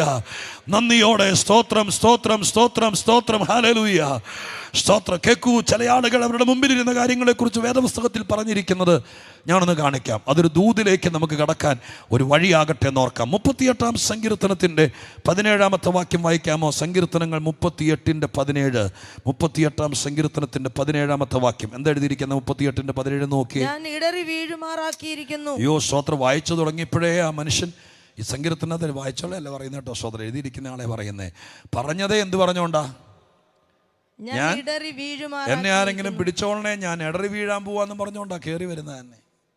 എന്താ കാരണം? എന്റെ ദുഃഖം എപ്പോഴും എന്റെ മുമ്പിൽ, എന്റെ ദുഃഖം എപ്പോഴും എൻ്റെ മുമ്പിലിരിക്കുന്നു. അപ്പം ഞാൻ അതിനെ തെളിച്ചു പറയാം. ദുഃഖം എപ്പോഴും മുമ്പിലിരുന്നാൽ എത്ര വലിയ വീട്ടിൽ ജനിച്ചാലും, എത്ര സർട്ടിഫിക്കറ്റുകൾ നിങ്ങളുടെ കയ്യിലിരുന്നാലും, സ്തോത്രം, നിങ്ങൾക്ക് എത്ര ആരോഗ്യവും സൗന്ദര്യവും ഉണ്ടെങ്കിലും ദുഃഖം മുമ്പിലിരുന്നാൽ നമ്മൾ ആടിപ്പോകും. എടറി വീഴാഴായിരിക്കുന്നു എന്നല്ല എഴുതിയിരിക്കുന്നത്. ഈ സങ്കീർത്തനത്തിൻ്റെ എഴുത്തിൽ ഞാൻ വളരെ ശ്രദ്ധിച്ചപ്പോൾ ഈ എഴുത്തെല്ലാം, സ്തോത്രം, ഒരർത്ഥത്തിൽ അദ്ദേഹത്തിൻ്റെ ഗദ്ഗതം കലർന്ന എഴുത്തുകളാണ്. സ്തോത്രം. ഇതൊക്കെ എഴുതിയിരിക്കുന്നത് തുടക്കം മുതൽ നോക്കി എല്ലാ വാചകത്തിൻ്റെ അവസാനം പറയുമ്പോൾ നിങ്ങൾ നോക്കി. ശിക്ഷിക്കരുതേ, ദണ്ഡിപ്പിക്കരുതേ, എന്നിൽ നിൻ്റെ അസ്ത്രങ്ങൾ തറച്ചിരിക്കുന്നു, എൻ്റെ കൈ എൻ്റെ മേൽ ഭാരമായിരിക്കുന്നു, എൻ്റെ ദേഹത്തിന് സൗഖ്യമില്ല, എൻ്റെ അസ്ഥികളിൽ സ്വസ്ഥതയില്ല, സ്തോത്രം, എൻ്റെ തലയ്ക്ക് മീതെ കവിഞ്ഞിരിക്കുന്നു, എനിക്ക് അതിഘനമായിരിക്കുന്നു, എൻ്റെ വ്രണങ്ങൾ ചീഞ്ഞു നാറുന്നു, ഞാൻ ഏറ്റവും കൂനിയിരിക്കുന്നു, ഞാൻ ദുഃഖിച്ച് നടക്കുന്നു, എൻ്റെ അരയിൽ വരൾച്ച നിറഞ്ഞിരിക്കുന്നു, ദേഹത്തിന് സൗഖ്യമില്ല, ക്ഷീണിച്ച് തകർന്നിരിക്കുന്നു, ഞാൻ അലറുന്നു. ഈ വാക്കുകൾ നോക്കി. ഇത് മുഴുവൻ പറയുമ്പോൾ, സ്തോത്രം, ആ വാക്കുകൾക്കകത്ത് കാണാൻ കഴിയുന്നത്, സ്തോത്രം, ഈ മനുഷ്യൻ ടോട്ടലി ഒരു നെഗറ്റീവാണ്. ശരിയല്ലേ? ഇത് പറയുന്നത് നോക്കുക. അതെല്ലാം പറയാം. ഞാൻ ഇപ്പോൾ വീഴാൻ പോവുകയാണ്, എൻ്റെ മൊത്തം ചീഞ്ഞ നാറുകയാണ്, തകരുകയാണ്, ഞാൻ ക്ഷീണിക്കുകയാണ്, കണ്ണിൽ ഇരുട്ട് കയറുകയാണ്, തല കറങ്ങുകയാണ്, രാവിലെ എഴുന്നേക്കാൻ പറ്റുന്നില്ല. ഇതൊക്കെ എന്നും പറയുന്ന ഇതാണ്. ആസ്പത്രിയിൽ പോയാൽ രോഗമില്ല, വീട്ടിൽ വന്നാൽ ഒന്നും ചെയ്യാൻ പറ്റുന്നില്ല, യോഗത്തിന് വന്നിരുന്നാൽ ഉറങ്ങുകയും ചെയ്യും. സ്തോത്രം. മനസ്സിലാവുന്നോ? ശരിക്കും സ്തോത്രം. ഈ സങ്കീർത്തനത്തിൽ എഴുതിയിരിക്കുന്ന ആളെന്ന് യോഗത്തിൽ വന്നിട്ടുണ്ടോ എന്ന് എനിക്കറിയില്ല. ഞാൻ അത്ര ആളുകളെ നോക്കുന്നില്ല, കാരണം അങ്ങനെ നോക്കിയാൽ എൻ്റെ പ്രസംഗം കൂടി പൊട്ടിപ്പോവും. പക്ഷെ അതുകൊണ്ട് ഈ വാക്യത്തിനകത്ത് എഴുതിയിരിക്കുന്ന മുഴുവൻ നിങ്ങൾ നോക്കിയോ, എല്ലാം ഞാൻ എഴുതിയിരിക്കുന്നത് അങ്ങനെയാണ്. സ്തോത്രം. ഞാൻ ഊമനെ പോലെ ആയിരുന്നു, സ്തോത്രം. അങ്ങനെ ഒത്തിരി കാര്യങ്ങൾ എഴുതിയിരിക്കുകയാണ്. മൊത്തത്തിൽ എന്താ കാര്യം നമ്മൾ വായിച്ച 17-ാം വാക്യത്തിലാണ്. മുമ്പിൽ ദുഃഖമിരിക്കുകയാണ്. സ്തോത്രം. മുമ്പിൽ ദുഃഖമിരിക്കുകയാണ്. കുറേ നാളുകളായി ആരെക്കുറിച്ചോ ഉള്ള ദുഃഖം, ജീവിതത്തിൽ കൈവിട്ട് പോയതിനെക്കുറിച്ചുള്ള ദുഃഖം, ഭാരത്തെക്കുറിച്ചുള്ള ദുഃഖം, സംഭവിച്ചു പോയതിനെക്കുറിച്ചുള്ള ദുഃഖം. ആ ദുഃഖം മുമ്പിലിരിക്കുന്നിടത്തോളം കാലം നമുക്ക് നന്നായിട്ടൊന്ന് ആരാധിക്കാൻ പോലും പറ്റിയല്ല. എല്ലാവരും തുള്ളിച്ചാടി ദൈവത്തെ സ്തുതിക്കുമ്പോഴും നമുക്ക് അഭിനയിക്കാൻ പറ്റിയേക്കാം, പക്ഷെ ആത്മാവിൻ്റെ പിടിയിൽ അമരാൻ പറ്റിയല്ല. ഇന്ന് സ്വർഗത്തിലെ ദൈവം ചിലതിനെ തട്ടിത്തെറിപ്പിക്കാൻ പോവാ. നിന്റെ മുമ്പിൽ ആര് കയറ്റി വെച്ച ദുഃഖമാണോ, സ്വർഗത്തിലെ ദൈവത്തിൻ്റെ ദൂതന്മാരിറങ്ങി, ദൈവത്തിൻ്റെ വലങ്കരമിറങ്ങി നിന്റെ മുമ്പിൽ വെച്ചിരിക്കുന്ന ദുഃഖത്തെ പൊക്കിയെടുക്കണം. യേശുവിൻ്റെ നാമത്തിൽ. അത് നിന്റെ മുമ്പിലല്ല ഇരിക്കേണ്ടത്. കർത്താവിൻ്റെ അധികാരത്തോടെ ഞാൻ പറയാം, നിന്റെ മുമ്പിലല്ല അതിരിക്കേണ്ടത്. നിന്റെ മുമ്പിലിരിക്കുന്ന ആ ഭാരം, നിന്റെ മുമ്പിലിരിക്കുന്ന ആ വലിയ വിഷയം, നിന്നെ ചീഞ്ഞു നാറുമാറാക്കുന്ന വിഷയം, ആ ദുഃഖ കാരണം അതെന്താണോ, അതിനെ സ്വർഗം ഇന്ന് നിന്റെ മുമ്പിൽ നിന്ന് തൂത്തുവാരിക്കളയണം. ഹല്ലേലൂയ. തൂത്തുവാരിക്കളയണം. കർത്താവിൻ്റെ ആത്മാവ് ഇന്ന് പകൽക്കാലം ചില കാര്യങ്ങളെ, സ്തോത്രം, ഞാൻ വീണ്ടും പറയുന്നു, ചതൽപുറ്റ് പൊങ്ങിയിരിക്കുന്നത് കാലുകൊണ്ട് തട്ടിത്തെറിപ്പിക്കുന്നത് പോലെ എൻ്റെ സ്വർഗത്തിലെ ദൈവം തന്നെ ആരാധിക്കാൻ വിളിക്കപ്പെട്ടിരിക്കുന്ന, തൻ്റെ സാക്ഷിയാകാൻ വിളിക്കപ്പെട്ടിരിക്കുന്ന, തൻ്റെ കൃപ പകരാൻ വിളിക്കപ്പെട്ടിരിക്കുന്ന യേശുവിൻ്റെ നാമത്തിൽ സ്തോത്ര രക്ഷയുടെ പാനപാത്രമാകാൻ വിളിക്കപ്പെട്ടിരിക്കുന്ന നിന്നെ ദുഃഖത്തിൻ്റെ നിന്റെ പാനപാത്രമാക്കാൻ ദുഷ്ടൻ ശ്രമിച്ചുകൊണ്ടിരിക്കുമ്പോൾ സ്വർഗം ഇന്ന് പകൽക്കാലം അതിനകത്ത് നിന്ന് ആ കണ്ടന്റ് അങ്ങ് മാറ്റുകയാണ്. യേശുവിന്റെ നാമത്തിൽ നിന്റെ പാനപാത്രത്തിൽ ദൈവം വീഞ്ഞു നിറയ്ക്കട്ടെ, അതിൽ രക്ഷ നിറയ്ക്കട്ടെ. അതിന്റെ മുമ്പിലെ ദുഃഖത്തെ സ്വർഗം ഇന്ന് എടുത്തു കളയട്ടെ. വിശ്വസിക്കുന്നവർ ആത്മാവിൽ പറ, കർത്താവേ, എന്റെ മുമ്പിൽ നിന്ന്, നിങ്ങളുടെ കുടുംബാംഗങ്ങളിൽ ആരായാലും അവരുടെ മുമ്പിൽ നിന്ന് ആ ദുഃഖം ഈ പ്രാവശ്യത്തെ പ്രാർത്ഥനയിൽ സ്വർഗം എടുത്തു കളയട്ടെ. ഷദന ഹംദല റീഖാനയ ശബാന അർത്ഥന അരകൽക്കന ഹദല ഷരാദിയാദന. അല്പസമയത്തേക്ക് നന്ദിയോടെ സ്തോത്രം ചെയ്യാമോ? ഒരല്പസമയത്തേക്ക് നന്ദിയോടെ ദൈവത്തെ പുകഴ്ത്താമോ? കർത്താവിന് നന്ദിയോടെ സ്തോത്രം ചെയ്യാമോ? എത്ര പേർ ദൈവസ്ഥനിൽ നിന്ന് പകൽക്കാലം രക്ഷപ്പെടുന്നുണ്ട്? നിന്റെ മുമ്പിൽ ചില കാര്യങ്ങൾ ഇരിക്കുന്നുണ്ട്, ചില തെറ്റിദ്ധാരണകൾ, ചില പോരുകൾ, നിന്റെ മുമ്പിൽ ചില സംശയങ്ങൾ. അത് മുഴുവൻ ഇന്ന് പകൽക്കാലം യേശുവിന്റെ നാമത്തിൽ ക്രൈസ്റ്റ് സെന്ററിൽ ആരാധനയ്ക്ക് വന്ന് ശ്രേഷ്ഠ ദൈവദാസന്മാരുടെ കൂടെ ഉപവസിക്കാൻ തീരുമാനിച്ച നിന്റെ മുമ്പിൽ നിന്ന് 2023 തീരുന്നതിനേക്കാൾ മുമ്പ് സ്വർഗം ചിലതിനെ എടുത്തു മാറ്റാൻ നിന്നെ വിളിച്ചു വരുത്തിയിരിക്കുക. യേശുവിന്റെ നാമത്തിൽ അങ്ങനെ സംഭവിക്കട്ടെ, സംഭവിക്കട്ടെ. എല്ലാ അമ്മമാരും, എല്ലാ പിതാക്കന്മാരും, സഹോദരങ്ങളും സഹോദരിമാരും ദൈവത്തിന്റെ പരിശുദ്ധാത്മാവിന്റെ നിറവോടെ യേശുവിന്റെ നാമത്തിൽ വിളിച്ചു പറ, എന്റെ കർത്താവേ, പർവ്വത സമാനമായി ദുഃഖ സാന്ദ്രമായി കർത്താവേ, ഒരു ദിവസം പോലും സന്തോഷത്തോടെ കിടന്നുറങ്ങാൻ സമ്മതിക്കാത്ത ചില വിഷയങ്ങളുടെ മേൽ കർത്താവിന്റെ കരം ഇന്ന് ഇടപെടട്ടെ.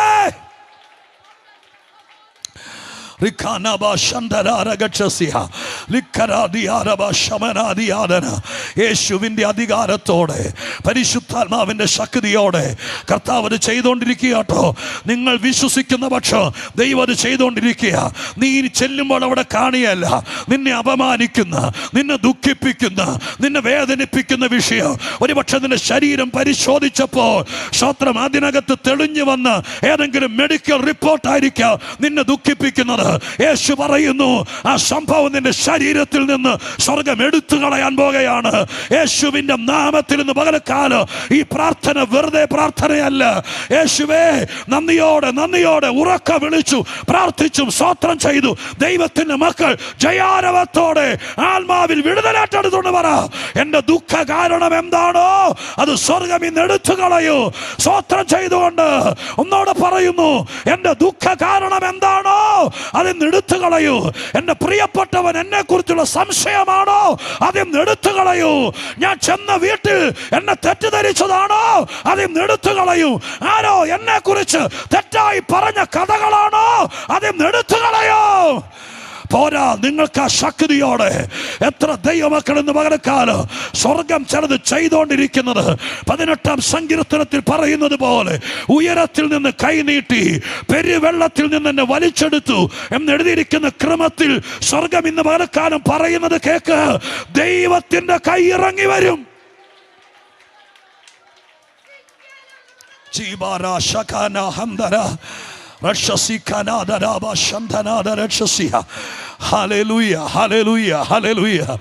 നിന്റെ കുഞ്ഞിന്റെ വിവാഹം നടക്കാത്തത് തൊലിപ്പുറത്തുള്ള ഏതോ ഒരു ചെറിയ വിഷയമായിരിക്കാം.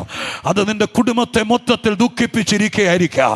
ഞാൻ കർത്താവിന്റെ ദാസൻ എന്ന നിലയ്ക്ക് വേദപുസ്തകത്തെ ഒത്തിരി വിശ്വസിക്കുന്നത് കൊണ്ട് ഞാൻ വിശ്വാസത്തോടെ പറയാം, 21 തീരുന്നതിനേക്കാൾ മുമ്പ് ശരീരത്തിന്റെ പുറത്ത് കാണാവുന്ന പാകത്തിനുള്ളത് അത് ദൈവം എടുത്തു കളയും.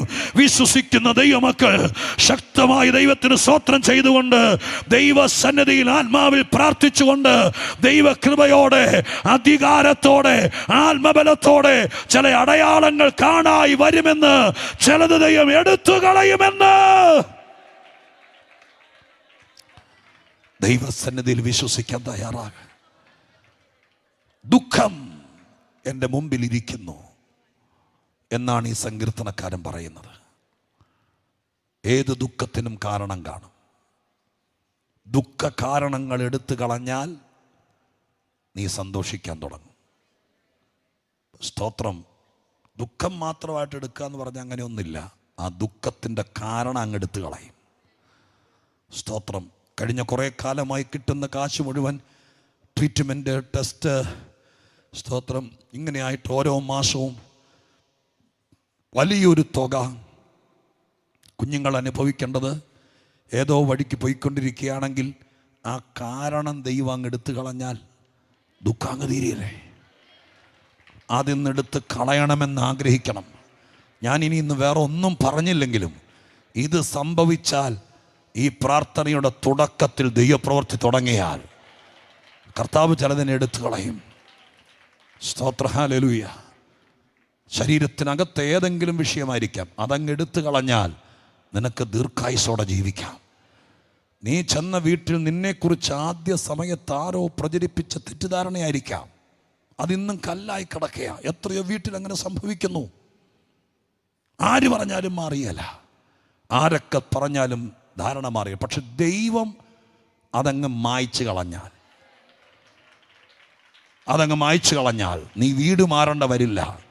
ജീവിത പങ്കാളിയെ മാറ്റാൻ പാടില്ലല്ലോ, മാറേണ്ട വരില്ല. ദൈവം അതങ്ങ് എടുത്തു കളഞ്ഞാൽ സ്വർഗം ചില കാര്യങ്ങൾ നിന്റെ മുമ്പിൽ നിന്ന് എടുത്തു കളഞ്ഞ് വിജയം തരും. സ്തോത്രം.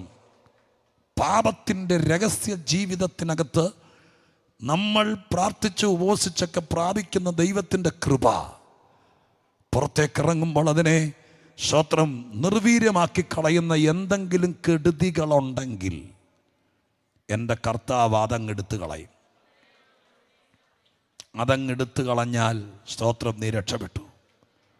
ഭയം ഒരു വലിയ അപകടമാണ്. അതിനെന്തെങ്കിലും കാരണം കാണും. എത്രയോ പേർക്ക് വേണ്ടി അടുത്ത കാലത്ത് പ്രാർത്ഥിക്കാൻ സ്തോത്രം ദൈവം അവസരം തന്നിട്ടുണ്ട്.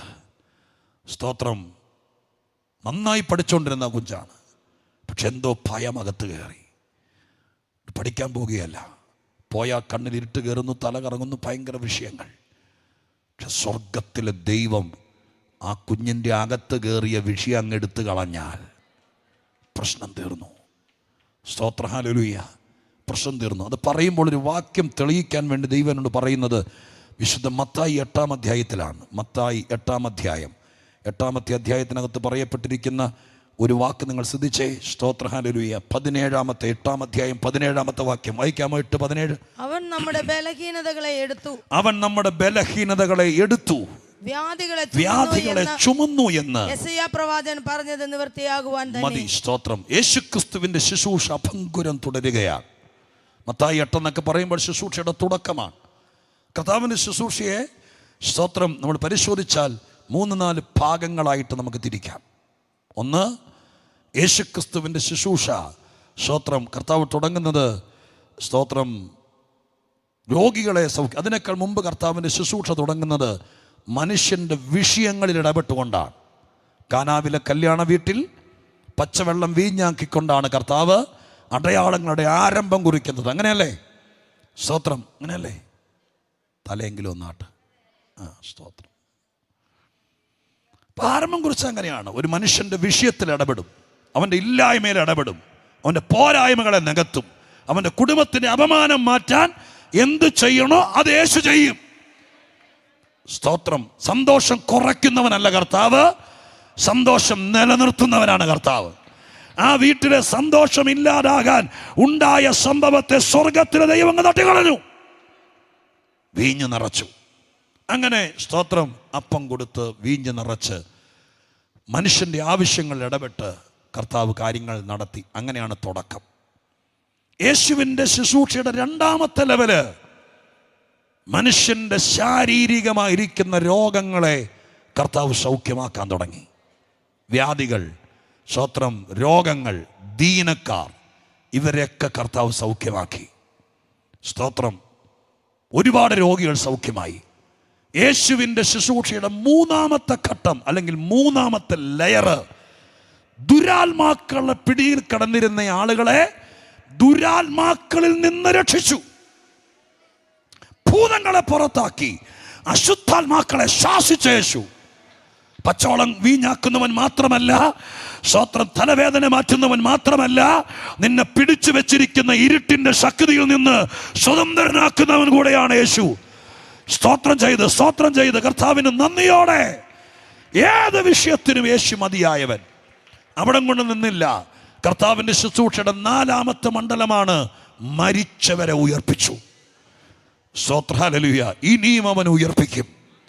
ഇങ്ങനെ 4 സ്റ്റെപ്പുകളിലാണ് കർത്താവിൻ്റെ ശുശ്രൂഷ നിൽക്കുന്നത്. ഒന്ന്, മനുഷ്യൻ്റെ ആവശ്യങ്ങളിൽ ഇടപെടും. ഇന്ന് പകലിൽ ഉപവാസ പ്രാർത്ഥനയിൽ ഇരിക്കുന്ന ദൈവമക്കളോട് പറയാം, നിങ്ങളുടെ ജീവിതത്തിൻ്റെ ഭൗതിക ആവശ്യങ്ങളിൽ ഇടപെടുന്നൊരു ദൈവമാണ് നമ്മുടെ ദൈവം.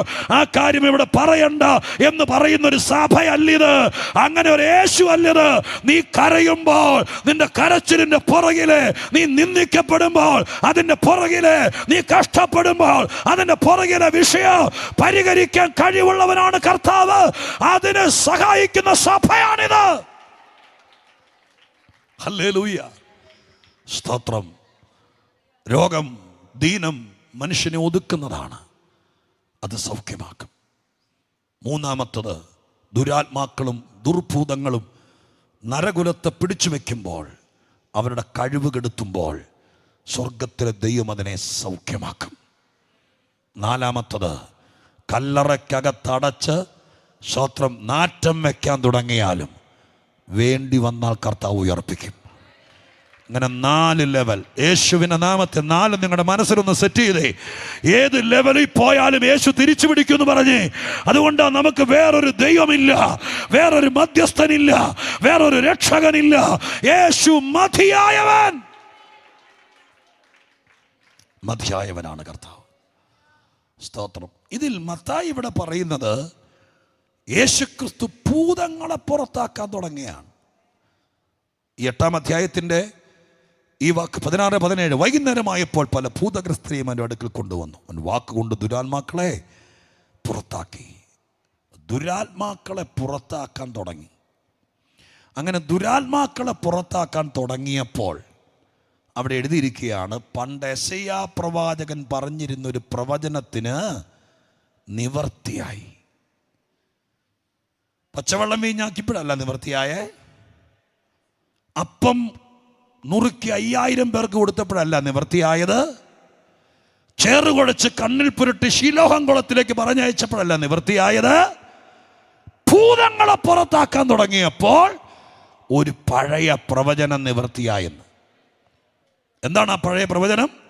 യെശയ്യാ പറഞ്ഞിരുന്ന പ്രവചനം ഇതാണ്, അവൻ നമ്മുടെ ബലഹീനതകളെ എടുക്കും, വ്യാധികളെ ചുമന്നു എന്ന് യെശയ്യാ പ്രവാചകൻ പറഞ്ഞത് നിവൃത്തിയാകാനിടയായി.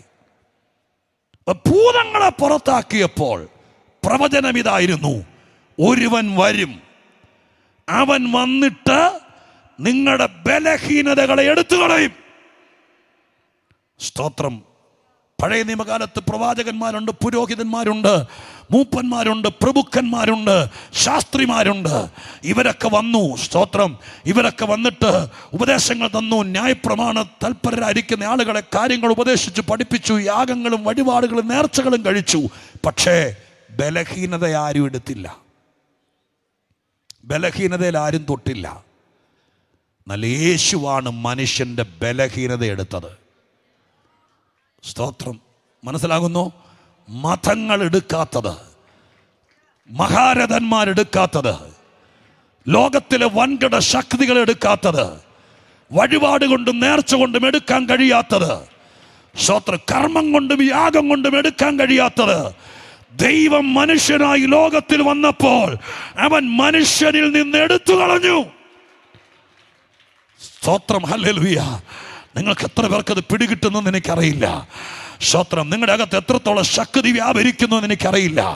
സ്വർഗത്തിലെ ദൈവത്തിന് തിരുസന്നിരുന്നുകൊണ്ട് പറയാം, കർത്താവ് ഇറങ്ങി വന്നിട്ട് മനുഷ്യൻ ഇങ്ങനെ ഒരു കുറവുണ്ടെന്ന് പറയുകയല്ല. സ്തോത്രം. നിന്റെ വീട്ടിൽ കൂടെ സ്തോത്രം വെള്ളിയാഴ്ച ചൊവ്വാഴ്ചയും വരുവും പോകുകയും ചെയ്യുന്നത് പറയുകയല്ല. യേശു വന്നിട്ട് അതങ്ങ് എടുത്തു കളഞ്ഞു. ഹല്ലേലൂയ. ഇന്ന് പകൽക്കാലം അതുകൊണ്ട് ഞാൻ മറ്റേ വാക്യം പറഞ്ഞപ്പോൾ ഇതിലേക്ക് ജോയിൻ ചെയ്തിട്ട് പറയുക, നിന്റെ കുഞ്ഞിന്റെ ജീവിതത്തിലെ ബലഹീനത ഈ ഉപവാസ പ്രാർത്ഥനയിൽ ഇങ്ങനെ ഒരു പ്രശ്നം ഉണ്ടെന്ന് എന്നെ പോലത്തെ ഒരു ഉപദേശിയുടെ മുമ്പിൽ പ്രാർത്ഥിക്കാൻ കൊണ്ടുവന്നാൽ പറയും. പക്ഷെ യേശുവിന്റെ മുമ്പിലേക്ക് ചെല്ലുമ്പോൾ അവൻ ആ ബലഹീനത എടുത്തു കളയും. Thank you Jesus. ഹല്ലേലൂയ. പ്രസംഗം വഴിമാറിപ്പോകുന്നു എന്ന് എനിക്കറിയാം, പക്ഷേ ഞാൻ കാട് കയറുന്നില്ല. എവിടെയൊക്കെയോ ദൈവം ചിലത് എടുത്തു കളയാൻ പോകുകയാണ്. നിന്റെ ജീവിതത്തിലെ ബലഹീനതകൾ യേശുവിൻ്റെ നാമത്തിൽ ഈ പ്രാവശ്യത്തെ ഉപവാസ പ്രാർത്ഥനയിൽ ചില ബലഹീനതകൾ എടുത്തു കളയണം. ശരീരത്തിന് ക്ഷീണമല്ലത്, നിന്നെ നശിപ്പിക്കുന്ന, നിന്നെ ഒതുക്കി വെക്കുന്ന, നിന്നെ നീ അല്ലാതെയാക്കി മാറ്റുന്ന, നിന്റെ കൃപയെ തകർക്കുന്ന, നിന്റെ അഭിഷേകത്തെ ബാധിക്കുന്ന ഹോളി സ്പിരിറ്റ് യേശുവിൻ്റെ നാമത്തിൽ അതിവിടെ സംഭവിക്കട്ടെ.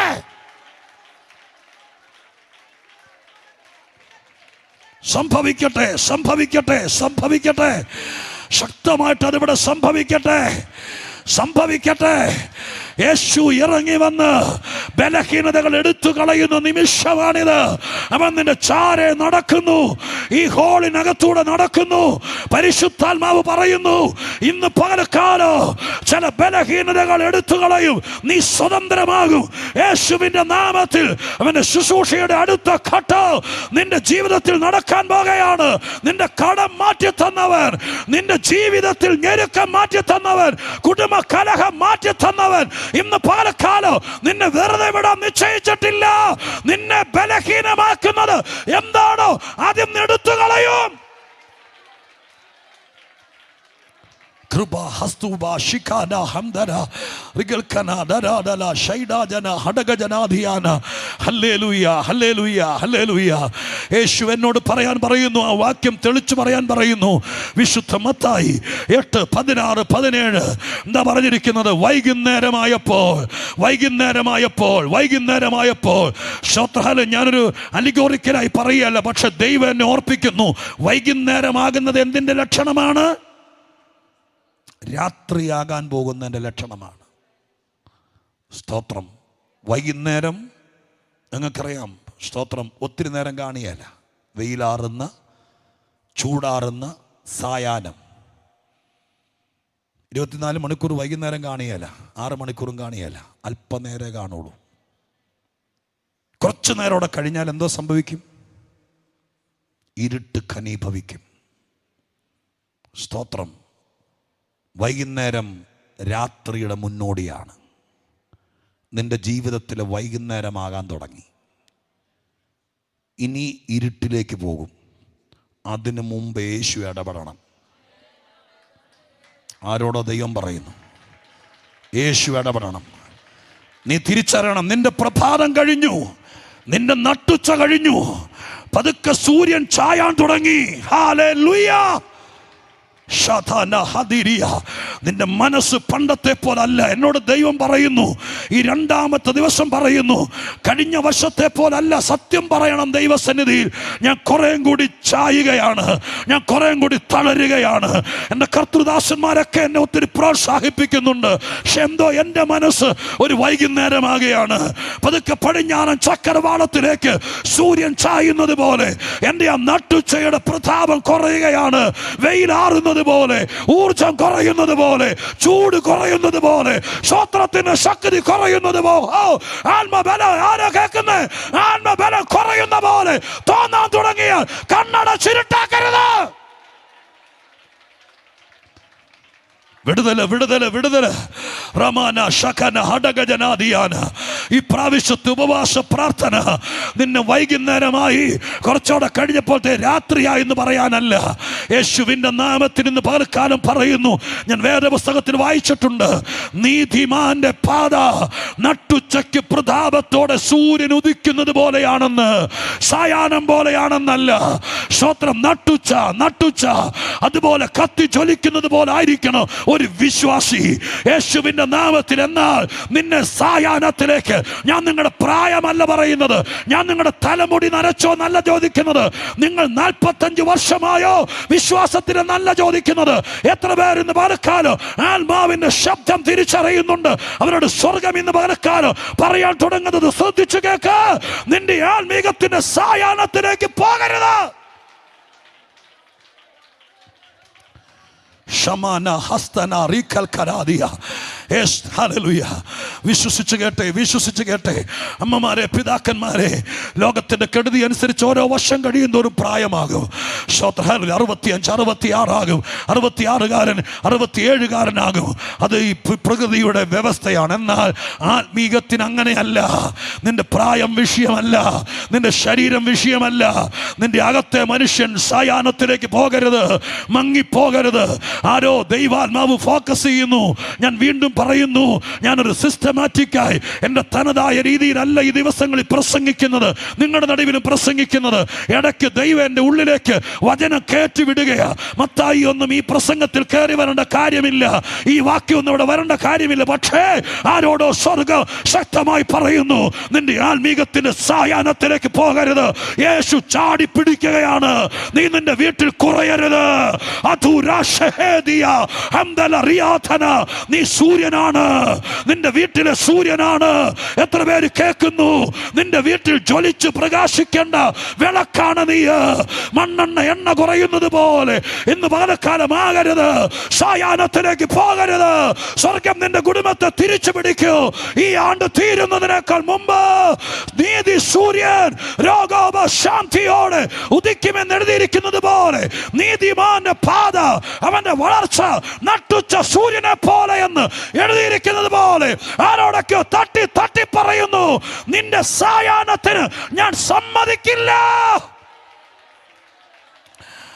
ജീസസ് ഏതൊക്കെയോ വിഷയങ്ങൾ നിന്നെ വല്ലാതെ സങ്കടപ്പെടുത്തി, ഏതൊക്കെയോ കാര്യങ്ങൾ നിന്റെ കൊച്ചിൻ്റെ കാര്യം നിന്നെ വല്ലാതെ തളർത്തി. നിനക്ക് പ്രാർത്ഥനയ്ക്ക് വന്നിരുന്നാലും ഒരു നല്ല സ്തോത്രം പറയാൻ കഴിയുന്നില്ല. നിന്റെ കുടുംബ പ്രാർത്ഥനയെ പോലും ബാധിച്ചില്ലേ? യേശുവിൻ്റെ നാമത്തിൽ സ്വർഗം ഇന്ന് പകൽക്കാലം അരുളി ചെയ്യുന്നു. യേശുവിൻ്റെ നാമത്തിൽ ആ കെട്ടടിച്ചു തരുമ്പോൾ ആ മുഖമങ്ങ് കൊടഞ്ഞുകളാ. യേശുവേ, നീ എന്നെ അറിഞ്ഞല്ലോ, നീ എന്നെ കണ്ടല്ലോ. എൻ്റെ വീട്ടു രഹസ്യങ്ങൾ പോലും, എൻ്റെ ഹൃദയ രഹസ്യങ്ങൾ പോലും അറിയുന്നവനായ ദൈവമേ എന്ന് പറഞ്ഞ് ദൈവത്തിന് സ്തോത്രം ചെയ്യ്. അങ്ങകലെ ഏതോ രാജ്യത്ത് ഓൺലൈനിൽ വാച്ച് ചെയ്യുന്നവരെ സ്വർഗം ഇന്ന് പകൽക്കാലം സ്തോത്രം വെള്ളം തളിച്ചുണർത്തിയെടുക്കുന്നത് പോലെ പരിശുദ്ധാത്മാവ് ഉണർത്തിയെടുത്തോണ്ട് പറയുകയാണ്, ഞാൻ നിന്റെ സായാഹ്നം കാണാനല്ല വന്നത്, നീ കത്തി നിൽക്കുന്ന സൂര്യനായിരിക്കണം. യേശുവിന്റെ നാമത്തിൽ, യേശുവിന്റെ നാമത്തിൽ സഭയ്ക്കൊരു സായാഹ്നമില്ല. അവർ ശോഭിച്ചു നിൽക്കുമ്പോൾ കാഹളം ധ്വനിക്കൂ. ഹല്ലേലൂയ. ഒരുപാട് സംഘടനകൾ, ഒരുപാട് ക്ലബ്ബുകൾ ലോകത്തിൽ ഉടലെടുത്തു. സ്തോത്രം, ഹല്ലേലൂയ. പതുക്കെ ഉദിച്ചുയർന്നു, നല്ല പ്രതാപത്തോടെ വന്നു. റോക്ക് മ്യൂസിക്കുകൾ, വലിയ സംഘങ്ങൾ, വലിയ ബാൻഡുകൾ, അവരെല്ലാം പതുക്കെ സായാഹ്നത്തിൽ അസ്തമിച്ചു. എന്നാൽ എന്റെ കർത്താവിന്റെ സഭ ഒരിക്കലും അസ്തമിക്കുകയല്ല. എത്ര പേര് കേൾക്കുന്നുണ്ട്? ഒരിക്കലും ചൂടാറി കടലിൽ മുങ്ങുകയല്ല. അതിനാരും കൊതിക്കണ്ട. യേശു എന്നോട് പറയുന്നു, ഈ ലോക്കൽ ചർച്ചിനെയും ഇവിടത്തെ വിശ്വാസികളെയും യേശുവിന്റെ നാമത്തിൽ ഭാരത സഭയെയും എല്ലാം മുറുകെ പിടിച്ചുകൊണ്ട് തിരുവനന്തപുരത്ത് ഉപവാസം നടക്കുമ്പോൾ ആത്മാവിൽ ദൈവദാസൻ എന്ന നിലയ്ക്ക് ഞാൻ പ്രഖ്യാപിക്കുന്നു, അവന്റെ സഭയ്ക്ക് സായാഹ്നമില്ല, അവന്റെ സഭയ്ക്ക് വൈകുന്നേരമില്ല. ഹല്ലേലൂയ. ശോഭിച്ചു നിൽക്കുമ്പോൾ കാഹളം ധ്വനിക്കൂ, ജ്വലിച്ചു നിൽക്കുമ്പോൾ കാഹളം ധ്വനിക്കൂ. കർത്താവ് വരൂ. അങ്ങനെ വിശ്വസിക്കുന്ന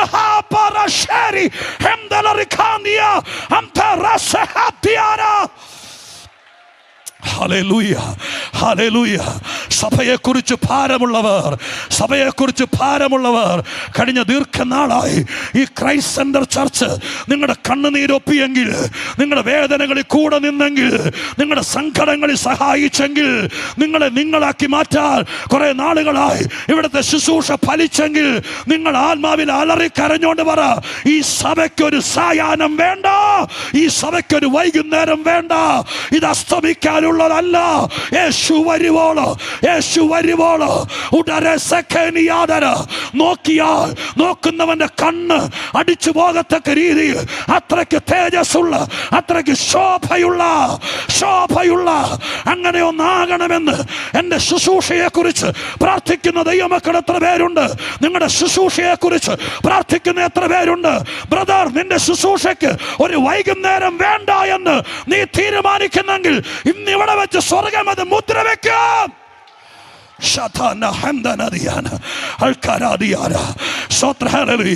കർത്തൃദാസിമാരെ, ദൈവദാസിമാരെ, നിങ്ങളുടെ പങ്കാളി, നിങ്ങളുടെ ഭർത്താവ് ഒരഭിഷിക്തനാണെങ്കിൽ നിങ്ങൾ ആത്മാവിൽ പറഞ്ഞുകൊണ്ട് സ്തോത്രം ചെയ്യ്. എൻ്റെ ഭർത്താവിൻ്റെ ശുശ്രൂഷയ്ക്കൊരു സായാഹ്നം വേണ്ട. എലീശ പ്രവാചകൻ വയസ്സനായി, രോഗിയായി, രോഗക്കിടക്കയിൽ കിടന്നു.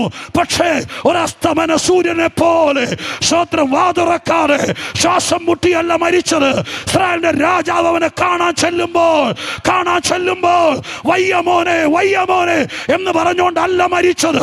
വിശ്വസിക്ക്, തീ ഇറങ്ങട്ടെ ഇവിടെ, ശക്തി ഇറങ്ങട്ടെ ഇവിടെ, ആത്മാവ് വ്യാപരിക്കട്ടെ ഇവിടെ. സഭയെ സായാഹ്നം കാണാൻ കൊതിക്കുന്ന എല്ലാ പൈശാചിക മണ്ഡലങ്ങളെയും, ഏതോ അഭിഷിക്തന്മാരുടെ, ഏതോ കൃപാവരമുള്ളവരുടെ സായാഹ്നം കാണാൻ കാത്തിരിക്കുന്ന എല്ലാ പരീക്ഷ വ്യാപാരങ്ങളെയും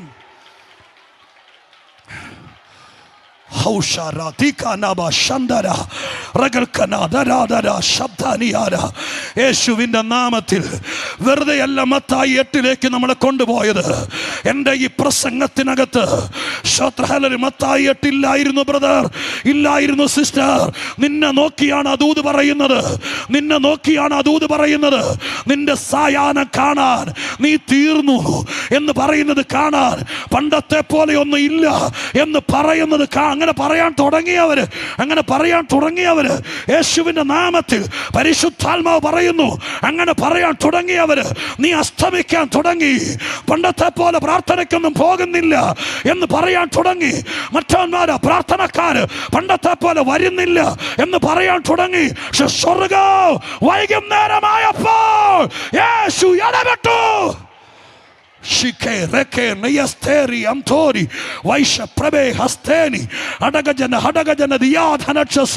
കൃപയുള്ളവർ, കൃപാവരമുള്ളവർ, എരിവുള്ളവർ, ശുശ്രൂഷയുള്ളവർ, ആത്മഭാരമുള്ളവർ ഇന്ന് പാലക്കാലം നിന്റെ മുമ്പിൽ നിന്ന് ചിലതിനെ തട്ടി മാറ്റിയിട്ട് നിന്റെ സൂര്യനെ 10 പടി പുറകോട്ട് തിരിക്കുകയാണ്. അല്ലയോ ഹിസ്കിയാവേ, ദൈവം എന്നോട് പറയുന്നു, അസ്തമയനത്തിലേക്ക് പോയവനാ നീ, നിന്റെ സൂര്യനെ 10 പടി തിരിച്ചു കറക്കുന്നു.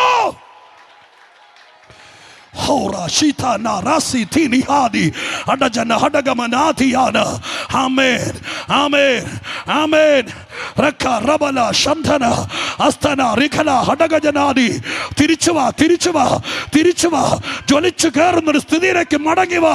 യേശുവിന്റെ നാമത്തിൽ മടങ്ങിവാ. ഈ പ്രാവശ്യത്തെ ഉപവാസത്തിൽ സായാഹ്നത്തിലേക്ക് പോയവരെ, വൈകുന്നേരത്തിലേക്ക് പോയവരെ, എന്റെ ദൈവം നട്ടുച്ചയിലേക്ക് മടക്കുന്നു.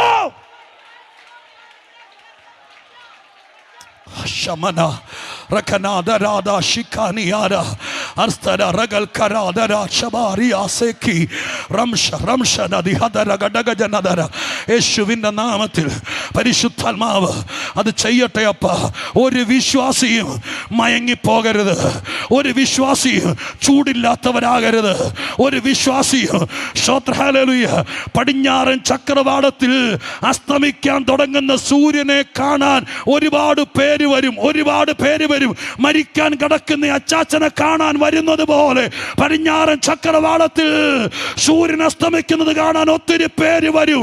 എന്നാൽ നട്ടുച്ചയ്ക്ക് ആരും നോക്കിയല്ല. ഇന്ന് പകൽക്കാലം നിന്നെ നീ തീർന്നെന്ന് കേൾക്കാൻ, നിന്റെ അപജയങ്ങൾ അറിയാൻ, നിന്റെ പരാജയം അറിയാൻ, നിന്റെ തോൽവി അറിയാൻ. പോരാ ദൈവാത്മാവ് ചിലതിനെ എടുത്തു കളയുന്നു. സ്വർഗത്തിന്റെ ശക്തി ഇന്ന് പകൽക്കാലം ജ്വലിച്ചിറങ്ങുന്നു.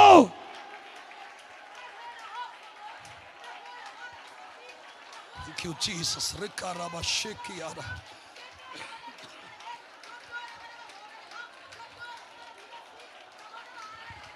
Shamana Rekana Hadala Hadaga Jana Dara Dara Dara Ramshanadi Adala Chasi. Hallelujah.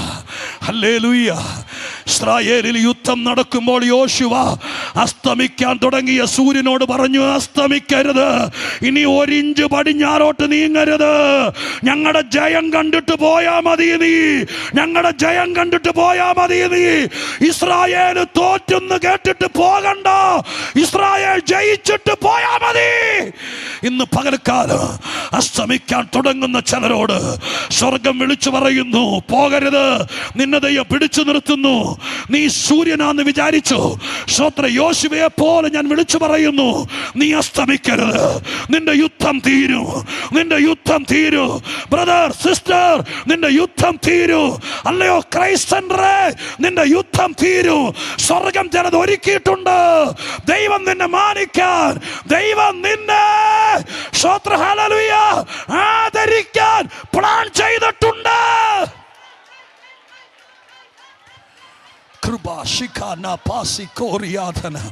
യേശുക്രിസ്തുവിന്റെ നാമത്തിൽ, യേശുക്രിസ്തുവിന്റെ നാമത്തിൽ, യേശുക്രിസ്തുവിന്റെ നാമത്തിൽ ശക്തി ധരിച്ച് ദൈവകൃപ പ്രാപിച്ചു നിൽക്കുക. കർത്താവേ, എൻ്റെ മുമ്പിൽ നിന്ന് ആ ദുഃഖം നീങ്ങുന്നത് ഞാൻ അറിയുന്നു. എൻ്റെ കർത്താവേ, പലരും പറഞ്ഞു അവളുടെ സ്തോത്ര തേജസ് പോയി, പണ്ടത്തെ പോലെ മുടി പോലും നന്നായി ചെയ്യുന്നില്ല, ആ പ്രതാപം പോയി എന്നൊക്കെ പറഞ്ഞു തുടങ്ങിയ സ്ഥാനത്ത് എൻ്റെ യേശു വളഞ്ഞിട്ട് പിടിക്കുക. ഡിസംബർ 12-ാം തീയതി ഇവിടുത്തെ അനുഗ്രഹിക്കപ്പെട്ട സഭ ഉപവാസം ഡിക്ലെയർ ചെയ്തപ്പോൾ തീരുമാനിച്ചു, നിന്നെ കൂടെ ഇതിനകത്ത് കൊണ്ടുവരണമെന്ന്. എൻ്റെ യേശു നീ പോലും അറിയാതെ നിന്നെ ഈ ദിവസം ഇവിടെ കൊണ്ടുവന്നത് ദൈവമാണ്. നിന്റെ സായാഹ്നത്തെ അറിഞ്ഞ ദൈവം, സ്തോത്ര ഹല്ലേലൂയ, അവൻ ഇതിനകത്ത് നിന്നെ തിരിച്ചു കൊണ്ടുവരികയാ. സ്തോത്ര ക്ലോക്കിന്റെ ബാറ്ററി മാറിയിടുന്നത് പോലെ സ്വർഗം നിന്നെ റീചാർജ് ചെയ്യുകയാ, എന്നിട്ട് നിന്നെ ശോഭിപ്പിക്കുക. യോശുവ പറഞ്ഞതുപോലെ വീണ്ടും പറയുന്നു, നീ പോകരുത്, കൃപയെന്ന് പോകരുത്, അസ്തമിക്കരുത്. ഇസ്രായേൽ ജയിക്കാൻ പോകുകയാണ്. ഇത് തോറ്റു തീരുന്ന കൂട്ടരല്ല.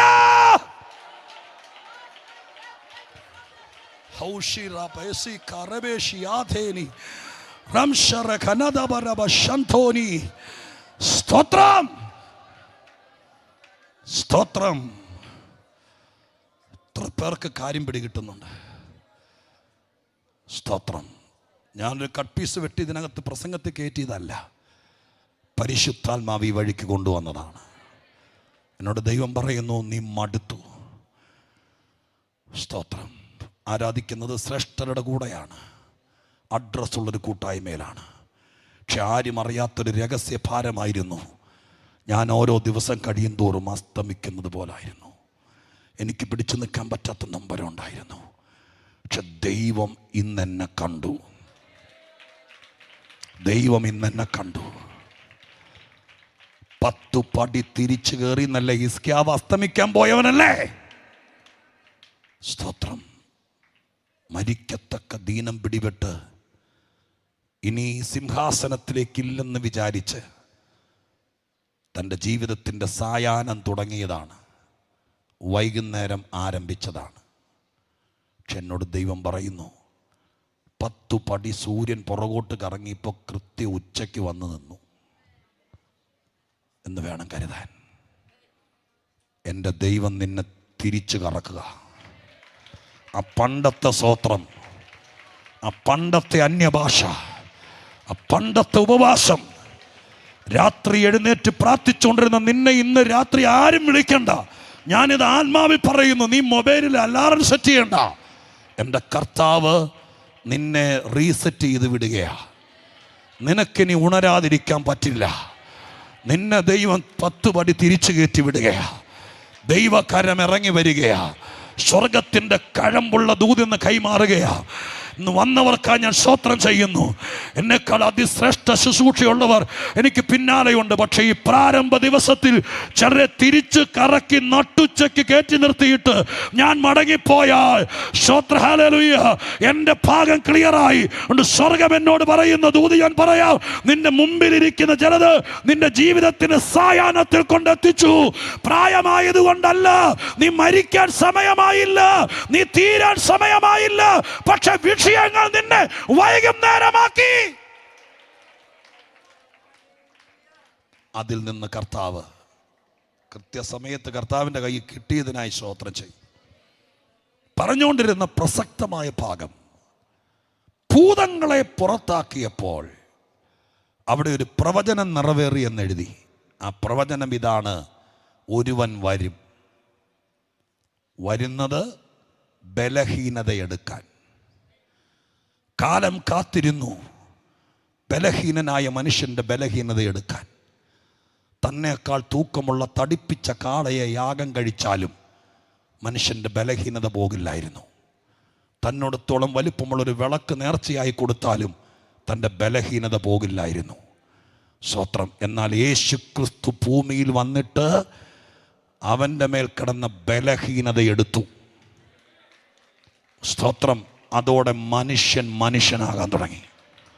സുവിശേഷത്തിൻ്റെ ഉള്ളറ ഞാൻ പറയുന്നത്, യേശു ക്രിസ്തു വന്നിട്ട് വീടില്ലാത്തവർക്ക് വീട് തന്നോ, സ്തോത്രം, ഹല്ലേലൂയ, നീരുള്ളവരുടെ നീര് മാറ്റി എന്നല്ല, അവരുടെ ജീവിതത്തിൻ്റെ ബലഹീനത മാറ്റി.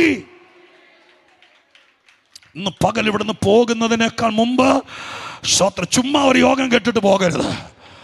സ്തോത്രം. ഞാൻ പറയുന്നു, എൻ്റെ പ്രസംഗം അല്ലിത്. ഒരു അനുഗ്രഹിക്കപ്പെട്ട സഭയിൽ ക്ഷണിക്കപ്പെട്ട്, മാസങ്ങൾക്ക് മുമ്പ് ക്ഷണിക്കപ്പെട്ട്, പ്രത്യേകിച്ച് ബ്രദർ സുരേഷ് ബാബുവിനെ പോലത്തെ ഒരു കർത്തൃദാസൻ്റെ സഭയിൽ വരുമ്പോൾ ചുമ്മാ കണ്ണടച്ച് സ്തോത്രം കയറി വന്ന ഒരാളല്ല ഞാൻ. ദിവസങ്ങളായി എൻ്റെ മനസ്സിനകത്ത് എഴുതി കുറിച്ച് വെച്ചുകൊണ്ട് വന്നൊരു പ്രസംഗം കൊണ്ട് വന്ന ആളാണ് ഞാൻ അങ്ങനെ ഒരു ട്രാക്കിൽ നിന്ന് പ്രസംഗിക്കുന്ന ആളുമാണ്. പക്ഷെ ഇന്നിവിടെ നടക്കുന്നത് അതല്ല. ഇതെൻ്റെ പ്രസംഗമല്ല, ഇത് പരിശുദ്ധാത്മാവിൻ്റെ ആലോചനയാണ്. സ്തോത്രം, ഹല്ലേലൂയ. ഈ പുൾപിറ്റ് വെറുതെ ഒരു പ്രസംഗിച്ചിറങ്ങിപ്പോകേണ്ട പുൾപിറ്റ് അല്ല. വെളിപ്പാടുകളാ ദൈവം ഈ പറയുന്നത്. സ്വർഗം ഇന്ന് പറയുന്നു, നിന്റെ കുടുംബത്തിൻ്റെ ബലഹീനത ആർക്കും അറിയില്ല, നിനക്കറിയാം. നിന്റെ ജീവിത പങ്കാളിയുടെ ബലഹീനത ആരും അറിയല്ലേ എന്ന് പറഞ്ഞുകൊണ്ട് നടക്കുന്നത് നിനക്കറിയാം. അതിന്ന് കർത്താവ് ക്രെയിൻ വന്ന് പൊക്കിയെടുക്കുന്ന പോലെ എടുക്കും. ഈ ഉപവാസത്തിന്റെ ടൈറ്റിലായിട്ട് വേണമെങ്കിൽ എഴുതി വെച്ചോ. ആത്മാവിൽ ഞാൻ പറയാം, നിങ്ങൾ പറ്റിയാൽ 21 ദിവസവും വരാൻ പറ്റിയാൽ ഇവിടെ വരണം. ഞാൻ ഇവിടെ ആളെ പിടിച്ചു നിർത്താൻ പറഞ്ഞല്ല, പക്ഷെ ദൈവത്തിൻ്റെ ആത്മാവിൽ ഞാൻ പറയാം, 21 ദിവസവും നിങ്ങൾക്ക് ലീവ് എഴുതിയിട്ടിട്ട് വരാൻ പറ്റുമെങ്കിൽ വരണം. കാരണം നിങ്ങളുടെ കുടുംബത്തിൻ്റെ ബലഹീനത എടുത്തു കളയും, നിങ്ങളുടെ കുഞ്ഞിൻ്റെ ബലഹീനത എടുത്തു കളയും. ഒരു ചലഞ്ചായിട്ട് ഏറ്റെടുക്കണം. സ്തോത്രം. നിങ്ങൾ രക്ഷപ്പെടും. നിങ്ങളുടെ ജീവിതത്തിൻ്റെ നിലവാരം മാറും. നിങ്ങളുടെ ദുഃഖ കാരണം ആ ബലഹീനതയായിരിക്കും. ആ വിഷയത്തെ ദൈവം എടുത്തു കളയും. നിങ്ങളുടെ വീട്ടിൽ ആരുടെയാണോ, എല്ലാം എത്രയോ പേരെ നമുക്കറിയാം. നമ്മുടെ സൂക്ഷിച്ച് വിഷയം പഠിച്ചാൽ സംയമനപ്പെട്ട് ചുമ്മാ ബഹളോ ഒച്ചപ്പാടും ഉണ്ടാക്കി പോയാൽ നടക്കുകയല്ല. നിങ്ങളുടെ വീട്ടിൽ വന്ന നിങ്ങളുടെ മോളോ മരുമോളോ ആരുമാകട്ടെ, നല്ല കഴിവും നല്ല കരുത്തും പക്ഷെ ഒരു ചെറിയ ബലഹീനത കാണും. അതിനെ നമ്മൾ അങ്ങ് ഭയങ്കര പപ്പടം കാച്ചും പോലെ കാച്ചിക്കൊണ്ട് കാണുന്ന നിങ്ങളുടെ കുടുംബവും പോകും, നിങ്ങളുടെ ആത്മീകവും പോകും, നിങ്ങളുടെ ചെറുക്കൻ്റെ ജീവിതവും പോകും. അതിനൊക്കെ നല്ലത് ഈ പ്രാവശ്യ പ്രാർത്ഥനയിൽ ആരോടും പറയാതെ കർത്താവ് അവളുടെ ബലഹീനത അങ്ങ് എടുത്ത് കളയണേ. ഏതൊക്കെയാൽ യേശുവിന് അങ്ങനെ ഒരു പരിപാടി ഉണ്ടെന്ന് ഈ വാക്യത്തിൽ കണ്ടല്ലോ. പ്രവാചകൻ പറഞ്ഞു വെച്ചല്ലോ, ഒരുവൻ വരും, അവൻ വന്ന് നിങ്ങളുടെ ബലഹീനത എടുത്തോളും. അവൻ വന്നല്ലോ, അവനെ നമുക്ക് കിട്ടിയല്ലോ, അവൻ നമ്മുടെ മധ്യത്തിലുണ്ടല്ലോ. ഇന്ന് പകൽക്കാലം കുറ്റം പറയാതെ കർത്താവിനോട് കാര്യം പറ. ഞാൻ മനസ്സിലാക്കിയിടത്തോളം നല്ല കൊച്ച, ഒരു കുഴപ്പമില്ല, പക്ഷെ ഒരു ബലഹീനതയുണ്ട്. അത് ആരോടും പറയാൻ തയ്യാറാകുന്നില്ല, കർത്താവിനോട് മാത്രം പറ. ഇവിടെ ഇരിക്കുന്ന നിങ്ങൾ രഹസ്യ ജീവിതത്തിൽ കർത്താവ് നിങ്ങൾക്ക് വേണ്ടി വൻ കാര്യങ്ങൾ ചെയ്യാൻ തടസ്സമായി എന്തെങ്കിലും ബലഹീനതയുണ്ടെങ്കിൽ ഇന്ന് കർത്താവിനോട് പറ, അതങ്ങ് എടുത്തു കളയാൻ. സ്വർഗം എടുത്തു കളഞ്ഞാൽ നിങ്ങൾ രക്ഷപ്പെട്ടു. മനുഷ്യൻ്റെ അകത്തുനിന്ന് ബലഹീനത എടുത്തു കളഞ്ഞാൽ സംഭവം തീർന്നില്ലേ? നമ്മുടെ ശരീരത്തിൻ്റെ ഒരു അവയവത്തിനകത്ത് ക്യാൻസർ ഉണ്ടെന്നിരിക്കട്ടെ, സ്പ്രെഡായിട്ടില്ല, ഒരു ചെറിയ ഭാഗം ഇല്ല, അപകടം അല്ലെങ്കിൽ അതങ്ങ് എടുത്തു കളഞ്ഞാൽ നിങ്ങൾ രക്ഷപ്പെട്ടില്ലേ? എന്നതുപോലെ ബലഹീനത ഉണ്ടാക്കി വെച്ചിരിക്കുന്ന എന്തോ വിഷയം അത് അങ്ങ് എടുത്തു കളയും. അതവൻ എടുത്തു കളഞ്ഞാൽ നിങ്ങളുടെ ആത്മീകം സജീവമായി. ഈ പ്രാവശ്യത്തെ ഉപവാസ പ്രാർത്ഥനയിൽ ഇത് നടക്കും. വിശ്വസിക്കുന്നവർക്കിത് നടക്കും. ഓൺലൈനിൽ ഞങ്ങളെ കേൾക്കുന്ന പ്രിയപ്പെട്ടവർ, സ്തോത്രം, ദൂരത്തിരുന്നു കൊണ്ട് എന്നും ഈ യോഗം കേട്ട് ഇങ്ങനെ രക്ഷപ്പെടാമെന്ന് വിചാരിക്കരുത്. ഇതൊക്കെ ഒരു തുടക്കം. പക്ഷെ ഇന്ന് ദൈവം നിങ്ങളോട് പറയുന്നു, നിങ്ങൾ കർത്താവിൻ്റെ സന്നിധിയിൽ വരണം. നിങ്ങളുടെ ബലഹീനത എടുക്കാൻ ദൈവം ഒരുങ്ങി നിൽക്കുക. അവിടെ നിങ്ങൾ എത്തിയാൽ സ്വർഗത്തിലെ ദൈവം നിങ്ങളെ മുറുകെ പറ്റുന്ന, നിങ്ങളെ നശിപ്പിക്കുന്ന ആ സംഭവത്തെ എടുത്തെറിയും. ദൈവം അത് ചെയ്യും. സ്തോത്ര, ഹല്ലേലൂയ. യെശയ്യാ പ്രവചനം 5-ാം അധ്യായത്തിൽ വായിക്കണമെന്നില്ല, വേണമെങ്കിൽ നോക്കിയിട്ട് നിങ്ങൾ കുറിച്ച് വെക്കണമെങ്കിൽ കുറിച്ച് വെച്ച് പിന്നീട് നിങ്ങൾ ശ്രദ്ധിച്ചാൽ മതി. ഫലപ്രദമായ കുന്നിൻ്റെ മുകളിൽ എൻ്റെ പ്രിയതമൻ ഒരു മുന്തിരിത്തോട്ടമുണ്ടെന്നും പറഞ്ഞെഴുതുന്ന ഒരു പ്രേമകാവ്യമാണ് പ്രവചനത്തിനിടയിൽ കിടക്കുന്ന മനോഹരമായിരിക്കുന്ന ഒരു ചെറിയ ഭാഗം. 5-ാം അധ്യായത്തിലാണ്. എന്നിട്ട് അതിന് സ്തോത്രം വേലി കെട്ടി അതിന് നടുവിൽ ചക്കിട്ടു എന്നൊക്കെ എഴുതിയിട്ട് അവിടെ നിങ്ങൾ കണ്ണോടിച്ചാൽ കാണാൻ കഴിയുന്നൊരു ഭാഗമുണ്ട്. അവൻ അതിൽ നിന്ന് മുന്തിരിത്തോട്ടത്തിൽ നിന്ന് കല്ലുകൾ പെറുക്കി കളഞ്ഞു. സ്തോത്രം. നിങ്ങളതിലേക്ക് തുറിച്ച് നോക്കിക്കൊണ്ടിരിക്കുവാണെങ്കിൽ അങ്ങനെ ഒരു വാക്യം യെശയ്യാവ് എഴുതിയിട്ടുണ്ടോ നോക്കി? എഴുതിയിട്ടില്ലേ? അവൻ അതിൽ നിന്ന്, അവൻ്റെ മുന്തിരിത്തോട്ടത്തിൽ നിന്ന് കല്ലുകൾ പെറുക്കി കളഞ്ഞു. ഇന്ന് പകൽക്കാലം നിങ്ങളുടെ വീട് ഫലപ്രദമായ ദൈവത്തിൻ്റെ മുന്തിരിത്തോട്ടമാണെങ്കിൽ അതിനിടെ കിടക്കുന്ന കല്ല് അതിന്ന് സ്വർഗം പെറുക്കിക്കളയും. സ്തോത്രം. യേശുവിൻ്റെ നാമത്തിൽ ചില കല്ലുകൾ സ്വർഗം പെറുക്കിക്കളയും. ആ കല്ല് പെറുക്കിക്കളഞ്ഞാൽ മുന്തിരി ചതയുന്ന, എൻ്റെ വേരിനെ ചതയ്ക്കുന്ന ഉണക്കിക്കളയുന്ന ആ കല്ലുകൾ പെറുക്കിക്കളഞ്ഞാൽ അപകട മേഖല തരണം ചെയ്തു. കർത്താവിൻ്റെ ആത്മാവിൽ ഞാൻ ഇങ്ങോട്ട് നോക്കി പറയാം, സഭ ദൈവത്തിൻ്റെ മുന്തിരിത്തോട്ടമാണ്. ഫലകരമായ മുന്തിരിത്തോട്ടമാണ്. പ്രതീക്ഷയുടെ മുന്തിരിച്ചക്കിട്ടിരിക്കുന്ന മുന്തിരിത്തോട്ടമാണ് ദൈവത്തിൻ്റെ സഭ. അതിനകത്ത് ഇതിനെ നശിപ്പിക്കുന്ന ഏതെങ്കിലും കല്ലുണ്ടെങ്കിൽ കൂടുതൽ നാളിവിടെ കിടക്കാമെന്ന് വിചാരിക്കണ്ട. പരിശുദ്ധാത്മാവിൻ്റെ പ്രത്യേക പ്രേരണയിൽ വെളിപ്പാടിൽ പറയാം, കൂടുതൽ നാള് മുന്തിരിവള്ളിയുടെ ഇടയിൽ കിടക്കാന്ന് വിചാരിക്കണ്ട. തോട്ടക്കാരൻ ഇറങ്ങി വരും. തോട്ടക്കാരൻ അതിനെ പെറുക്കി കൂട്ടുമെന്നല്ല, പെറുക്കി കളയും. ജീസസ് സ്തോത്രം ചെയ്യുന്നു. മുന്തിരിത്തോട്ടത്തിൽ നിന്ന് കല്ല് പെറുക്കി കളയുന്നൊരു ഉപവാസം കൂടി ആയിരിക്കട്ടെ. സ്തോത്ര, ഹല്ലേലൂയ. തോട്ടത്തെ നശിപ്പിക്കുന്ന, തോട്ടത്തെ ചതയ്ക്കുന്ന ഈ കല്ല്, സ്തോത്രം, ഫലപ്രദമായ കുന്നിന്മുകളല്ലേ, ചെരിഞ്ഞു കിടക്കുകയല്ലേ. സ്തോത്രം. ഈ കല്ല് അവിടെ ഇരുന്നിട്ട് ഞാൻ ചുമ്മാ വെറുതെ വ്യാഖ്യാനിച്ച സമയം കളയല്ല. അത് മഴ പെയ്യുമ്പോൾ ഉരുണ്ട് വന്ന് മുന്തിരിച്ചെടിയുടെ തണ്ടയിൽ വന്ന് ഇടിച്ച്, സ്തോത്രം, അതിനെ കൂടെ മുറിവേൽപ്പിച്ച് ചതയ്ക്കുന്ന ആ കല്ല് അധികം നാൾ ഇതിനകത്ത് കിടക്കുകയല്ല. നിങ്ങളുടെ വീട്ടിൽ കിടക്കുകയല്ല. നിങ്ങൾ ദൈവത്തിൻ്റെ മുന്തിരിത്തോട്ടമാണെങ്കിൽ, നിങ്ങൾ അപ്പനും അമ്മയും മക്കളും നിങ്ങൾ ദൈവദാസന്മാരും ദൈവജനവും അവൻ നട്ടുവളർത്തുന്ന മുന്തിരിത്തോട്ടമാണെങ്കിൽ ഇതിനകത്ത് ഉരുണ്ട് കളിക്കാൻ ഒരുപാട് നാൾ ആ കല്ല് കാണിയല്ല. സ്വർഗം അതിനെ പിറക്കി കളയും. ദൈവം അതിനെ പിറക്കി കളയും. സ്തോത്രം. നിങ്ങളുടെ ശരീരത്തിൽ നിന്ന്, കുടുംബത്തിൽ നിന്ന്, സഭാമണ്ഡലത്തിൽ നിന്ന്, ആത്മതലത്തിൽ നിന്ന് പെറുക്കി കളയേണ്ടതിനെയൊക്കെ ദൈവം പെറുക്കി കളയട്ടെ. ഈ ഉപവാസത്തിൽ അങ്ങനെ സംഭവിക്കണം. നിങ്ങൾക്ക് പേടി വരും തോന്നുന്നു നിങ്ങളുടെ മുഖത്തേക്ക് നോക്കിയിട്ട്. സ്തോത്രം. നിങ്ങൾ കല്ലാണെങ്കിൽ നിങ്ങൾ പോക്കാം, അതിന് പേടിച്ചിട്ട് നിങ്ങൾക്ക് അറിയില്ല. കർത്താവ് ഡിക്ലെയർ ചെയ്ത് കഴിഞ്ഞു. ഇതിനകത്ത് ദൈവം നട്ടു വളർത്തുന്ന മുന്തിരിവള്ളിയെ ചതയ്ക്കാന്ന് നോക്കരുത്. അങ്ങനെയാണെങ്കിൽ ഒരുപാട് നാൾ കിടക്കുകയല്ല.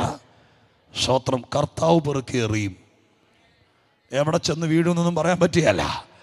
സ്തോത്രം, ഹല്ലേലൂയ. മുന്തിരിവള്ളിയാണോ? നമുക്ക് നിൽക്കാം, ഫലം കായ്ക്കാം, പ്രയോജനപ്പെടാം. കല്ലിന് സ്ഥാനമില്ലാത്ത സ്ഥലമാണ് മുന്തിരിത്തോട്ടം. അത് തോട്ടക്കാരൻ വരുന്നത് വരെ അവൻ ഇതിനകത്ത് കയറി ഇറക്കുമ്പോൾ പുറക്കിക്കളയും. Jesus, hallelujah. സ്തോത്രം. പുറക്കിക്കളയും. അതിന് ദൈവം മുതിരും, അതിന് തയ്യാറാകും. കരമുയർത്തി ഒന്നോടെ ദൈവത്തിന് സ്തോത്രം ചെയ്താട്ടെ. മുമ്പിൽ നിന്ന് ചിലത് എടുത്തു കളഞ്ഞെങ്കിലേ ചിലത് സ്ഥാപിക്കാൻ പറ്റുള്ളൂ. അതിലൊന്നാമത്തെ കാര്യമാണ് നമ്മളിപ്പോൾ വായിച്ചത്. സ്തോത്രം. 36 സങ്കീർത്തനത്തിൻ്റെ 17-ാമത്തെ വാക്യം. എൻ്റെ ദുഃഖം എപ്പോഴും എൻ്റെ മുമ്പിലിരിക്കുന്നു. ആ ദുഃഖത്തിൻ്റെ മൂല കാരണം, ആ ബലഹീനത, യേശു ഉപവാസത്തിൻ്റെ 2-ാം ദിവസം ഇറങ്ങി നടക്കുക. ഇതിലെ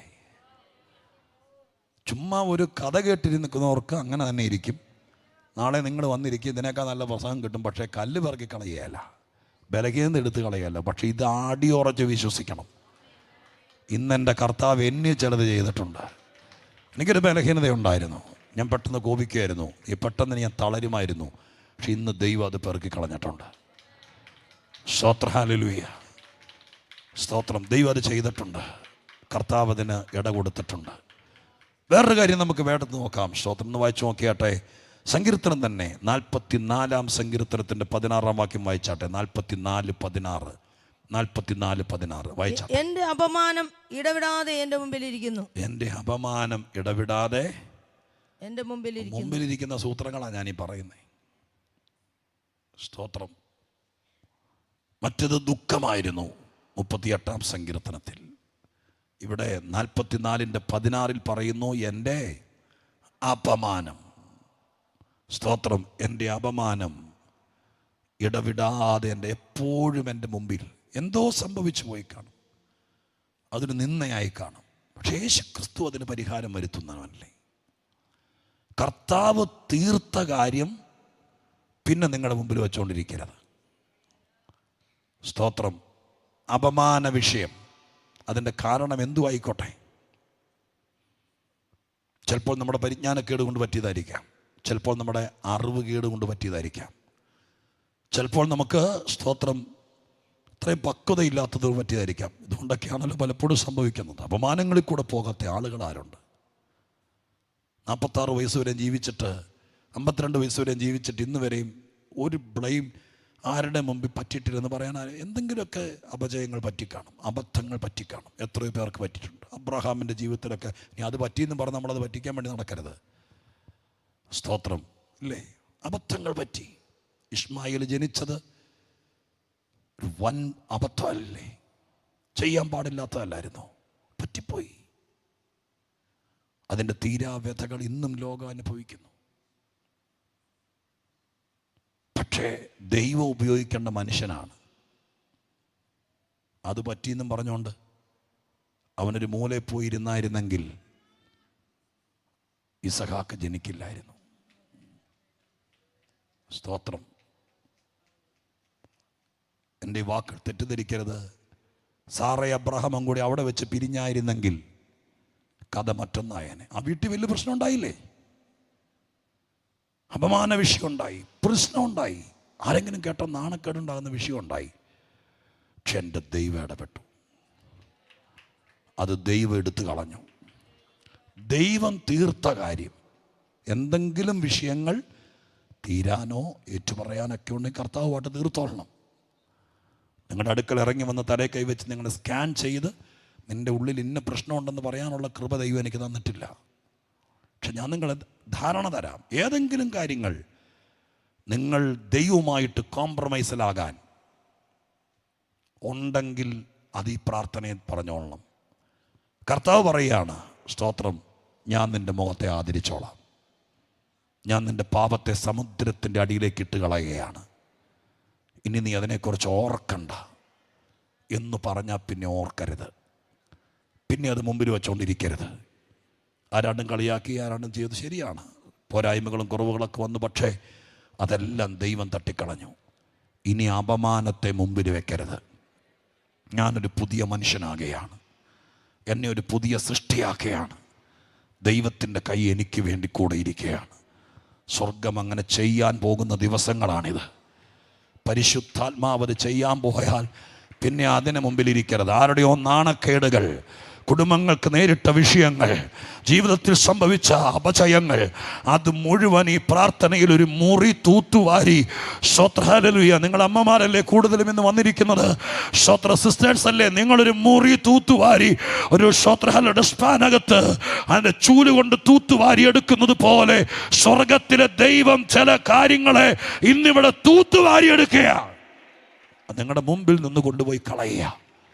അത് നിങ്ങളുടെ മുമ്പിൽ ഇരുന്നാൽ ഒരിക്കൽ പോലും വളരുകയില്ല, ഒരിക്കൽ പോലും ഉയരുകയില്ല.